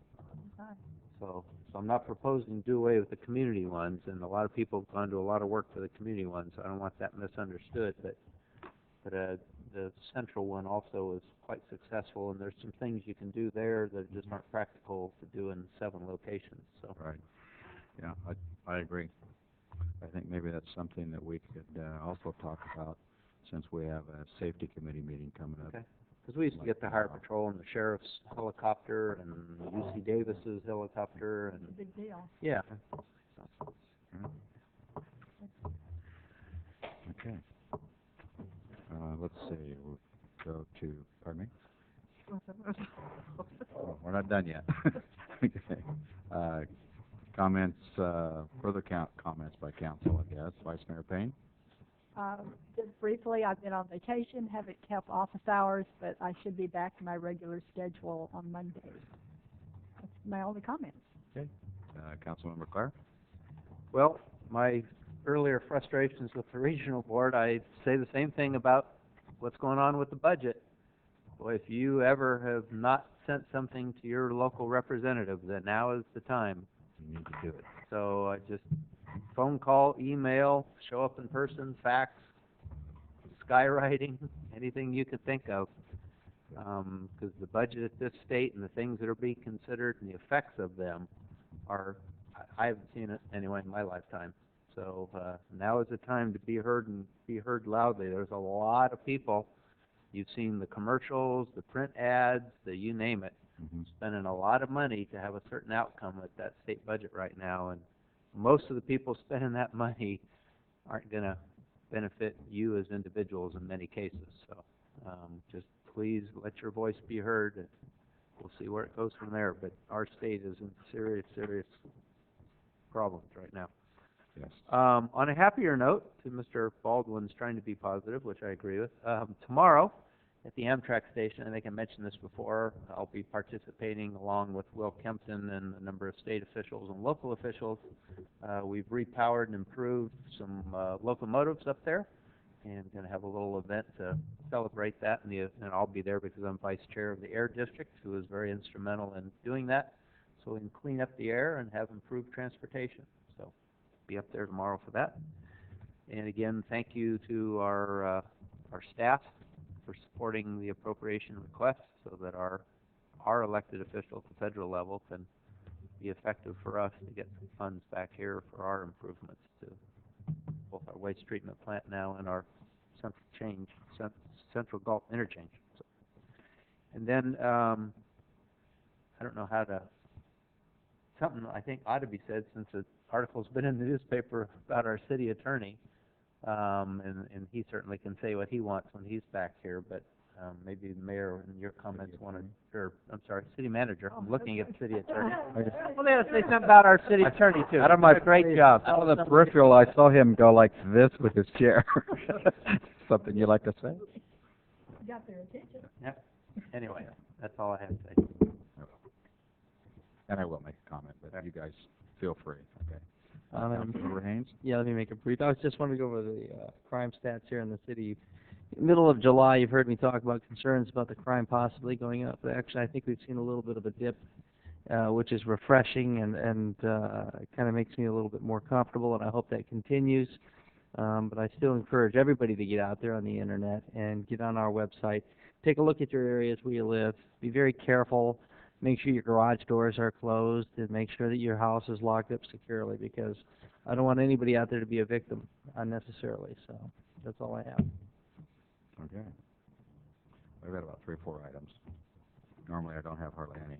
But with Ted, I mean, he's been here for a number of years, and one thing that I've always appreciated about Ted is being so physically sound, or frugal, I might say, because, I mean, look at where we are now, and Jason, you just gave us an update of potentially what's going to happen. And isn't it nice that not only staff, all of staff and the elected officials over the last several years have been so adamant, and with that leadership and working together, that's one thing we've all agreed on. We don't agree all the time, but that's one thing we agreed upon. It's a good thing that we have that reserve. Yeah. So, yeah. And I know Ted was planning on being here, and I'm sure he'll have a few words to say at the next meeting that he's at. So, okay. Council, I believe you guys did receive letters. We had a time restraint, and this was a couple of letters as the mayor that I went ahead and signed, and I was told that you got copies of them. So one of them is on the City of Galt Transportation reauthorization request for FY10 for the Transportation Housing Appropriations Bill. Did you want to add anything onto that, Craig? I mean, we signed it, and I'm hoping. And then we had another one that was actually the climate showcase communities. And normally what we'd do as the mayor, you know, you'd bring that back to council, but there were time restraints on that, and I think of the other people that have been, you know, the mayor, you got to do those things, and you do it. So anyway, I appreciate it. I had a couple of things for staff. Maybe we can get together. I had received an email from the news media, and Jason and Kurt and also Craig, you guys did answer some of the questions, but I believe you have a copy of the email. And so what I'd like to do is, and I believe after I responded, I think Jason, you had mentioned that it had went to some of the rest of the council members. Did you guys get that? Yeah, I got it. Okay. And I felt it was important. Those are good questions, and you know, I would have to rely on to staff. So maybe you know, we can get together and just respond appropriately. And I think you just mentioned to me that Ted had talked to the reporter too. I believe so. I'm not sure how much detailed information was provided. If the council wishes, staff is prepared to provide brief updates to the council and, and I'm not, on those items. And not lengthy, but just you know, a sentence or two. I mean, one of them was on, you know, the Walmart, kind of basically, you know, the status of kind of where we are. So I guess Kurt. Yeah, they had slowed down for a period of time. They've re-engaged their consultants. We will be meeting with them in the near term to look at a schedule for completion of what items need to be done in terms of the EIR. Rough numbers we're looking could be the hearing by the end of the year. Okay. So. All right. Okay. And then on Twin Cities, there were some questions on Carilion and Twin Cities. What we're doing. I can respond to that. Sorry. The council tonight awarded the contract for the Carilion Twin Cities signal. Okay. That will have to order poles. It'll take about 10 to 12 weeks. So you probably won't see much construction until October. It'll take 4 to 5 weeks to finish that. Just down the street at the Twin Cities Marengo Road intersection, Caltrans has worked out a deal with the district to provide a stop control, be a 3-way stop control. That will probably won't be in for about a year. Caltrans has given the district a year to put that signal or that stop sign in. Twin Cities and State Route 99. We have a new project with Caltrans. We partnered with Caltrans in the county to do a interim improvement. The preferred, or we believe it would be something of a roundabout or traffic circle improvement on both sides of the freeway. I solicited the proposals. I've got 3 of them on my desk. We're putting together the selection committee to go ahead and select the engineer to do the design and environmental clearances. That'll take about a year. We want to have the whole thing done by December 2012. Central Galt Interchange, we're moving ahead. 100% plans will be done this month. We've acquired 5 properties to date. We are making first offers on 5 more properties this month. 2 are currently in negotiation. Bids for the building demolition of the bus barn and the first 4 houses are due Thursday. So we'll have a contract probably in the next month to demo those buildings. We're working on a early tree removal contract with the Swenson Hawksley. We want to cut the trees down so they don't come back and delay the project. We're looking to go to bid right at the first of the year. Construction will start in the spring. We mentioned earlier through Lundgren's office, we've got a $500,000 appropriation. We just submitted a request. We believe we're going to get $500,000 more from Senators Boxer or Feinstein, or maybe $500,000 each. Measure A, they did take away $750,000 potentially from us because the deficit's there. But overall, we're still up $250,000. If my math is correct, the project is still fully funded and programmed. We'll just have to watch the revenues as we go through toward the award of the contract. Okay, thank you. If I can, on that next set of submittals, I'll be back in Washington, D.C. soon, so I'll coordinate with you whatever we can do to press our case with them while I'm back there. Okay, all right. I had one last item. I know this is going to be controversial. We might as well just bring it ahead, and I think council has copies of the letters. There is an official request from actually 2 property owners, and the request is a city council agenda item and a vote on the sphere of influence. And this is out at on the Delta Greens project, and it's also the property that belongs to the Roman Catholic Diocese of Sacramento, respectively. My request is that staff, along with the attorney, and I know that you guys have had some discussions in the past, but my request is that you sit down, bring this forward, but with that, there's a piece of that pie that needs to happen. So Kurt, I'm going to ask you, and I know you've been working on, we know that part of this piece of this puzzle is the South County Habitat Conservation Plan. Do we have a date yet? Because I know we had some time frames where He will be. we wanted to get him at the agenda Rich will council. He'll be here on the 30th to do a Okay, presentation. that's for the developers and the business. Right, and I still have not gotten a date out of him for council. We had talked about the 4th, but obviously the 4th doesn't work now. I don't know what his schedule is. I will press him again, send him another email, and see if I can get that, get a date out of him. But Okay. The 30th is still on? Yes, that one's set. Yeah, that's the one we had to change because he Right. kind of like ended up 23rd. double dipping, or he had a Yeah, conflict. conflict. He had 2 dates going at the same time or something. Okay. Anyway, everyone knows how I feel. Just thanks, Kurt. But I believe that anyone, and it doesn't have to be just aside from this piece of property, they have the right to go through the process for any proposed projects. I know there's numerous things that staff, and that's why I'm asking for the attorney to be involved, to come up, with some type of plan, so this is officially on the agenda. I mean, it gives the time, no secrets, no hidden agendas. We're projected out like in September sometime, is my thinking. And everyone will be able to be notified. Before we go there, we just got to discussing this issue in closed session. I would like to refer to the attorney and get his advice on this. I spoke to the attorney. Go ahead. I mean, my understanding, Mr. Mayor, is that what you're referring to is the letter that came in today to, I believe, to all the council members requesting that there be an action item on the council agenda regarding the amendment of the sphere of influence application. Is that what we're making reference? That's the letter, but that's not, my request is to have staff sit down with the developers and determine if there's some kind of agreement, there's several questions that need to be answered, and then come back with a report. Well, I think that the point that needs to be clarified is that there's not a development application.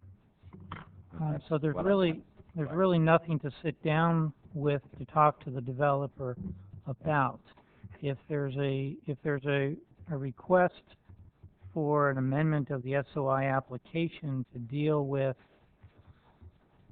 a particular parcel of land, then my recommendation would be that in advance of staff having any further discussion with those property owners, that if there's a desire from the council to have that item on the agenda, that the council have that discussion, and then as a body, if need be, provide direction out of that meeting to staff, so that we at staff level understand what we're supposed to accomplish in the discussion with the property owners. Does that make sense? That makes sense to me, yeah.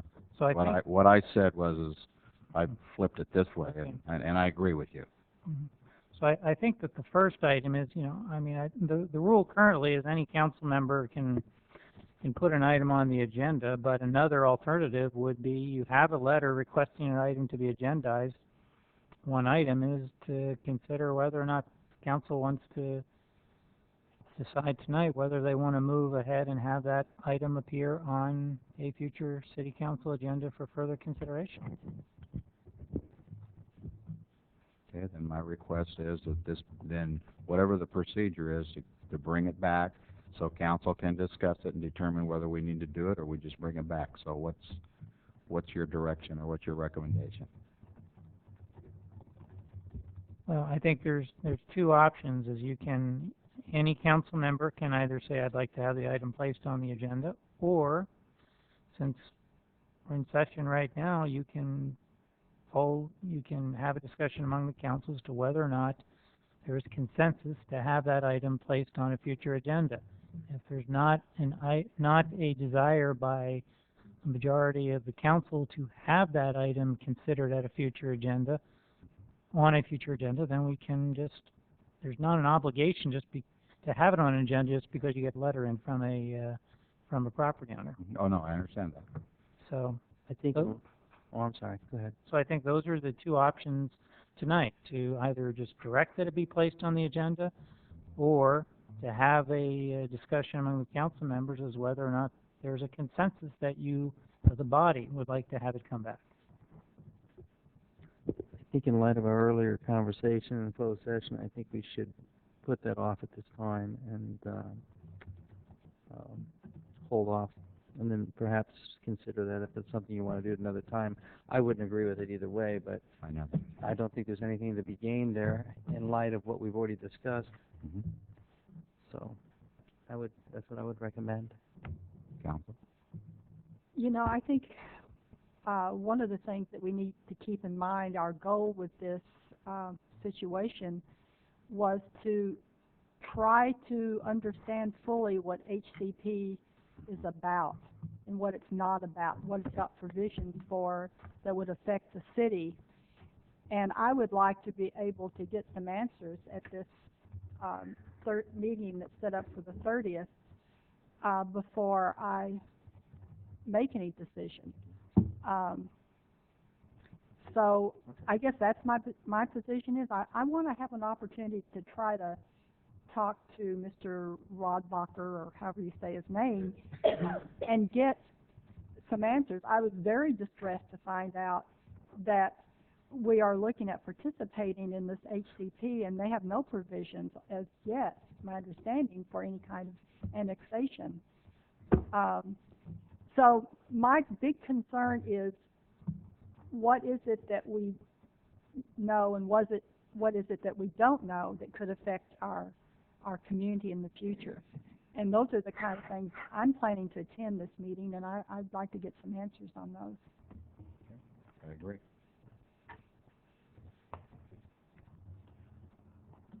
You want to comment, Darrell? Because I'm about ready to pull back. I think we need to have the meeting. I want to have this meeting with the developers. I want to get that individual here in an open meeting, and at that time, I will still probably bring it forward. Yeah, I think that'd be agendized. But I just want to make sure that everyone has the opportunity and we have all the steps in line. So, In reference to the meeting on the 30th, Right now, it's not an agendized meeting, and I wanted to make sure there wasn't more than the mayor and the vice mayor planning on attending. If there are, then we can make sure that's agendized properly. Yes, you agendize it. Yeah, I would too. Okay. I already picked, yeah. You've already agendized it? No, I haven't, but Okay. it's decided tonight, I guess. Okay.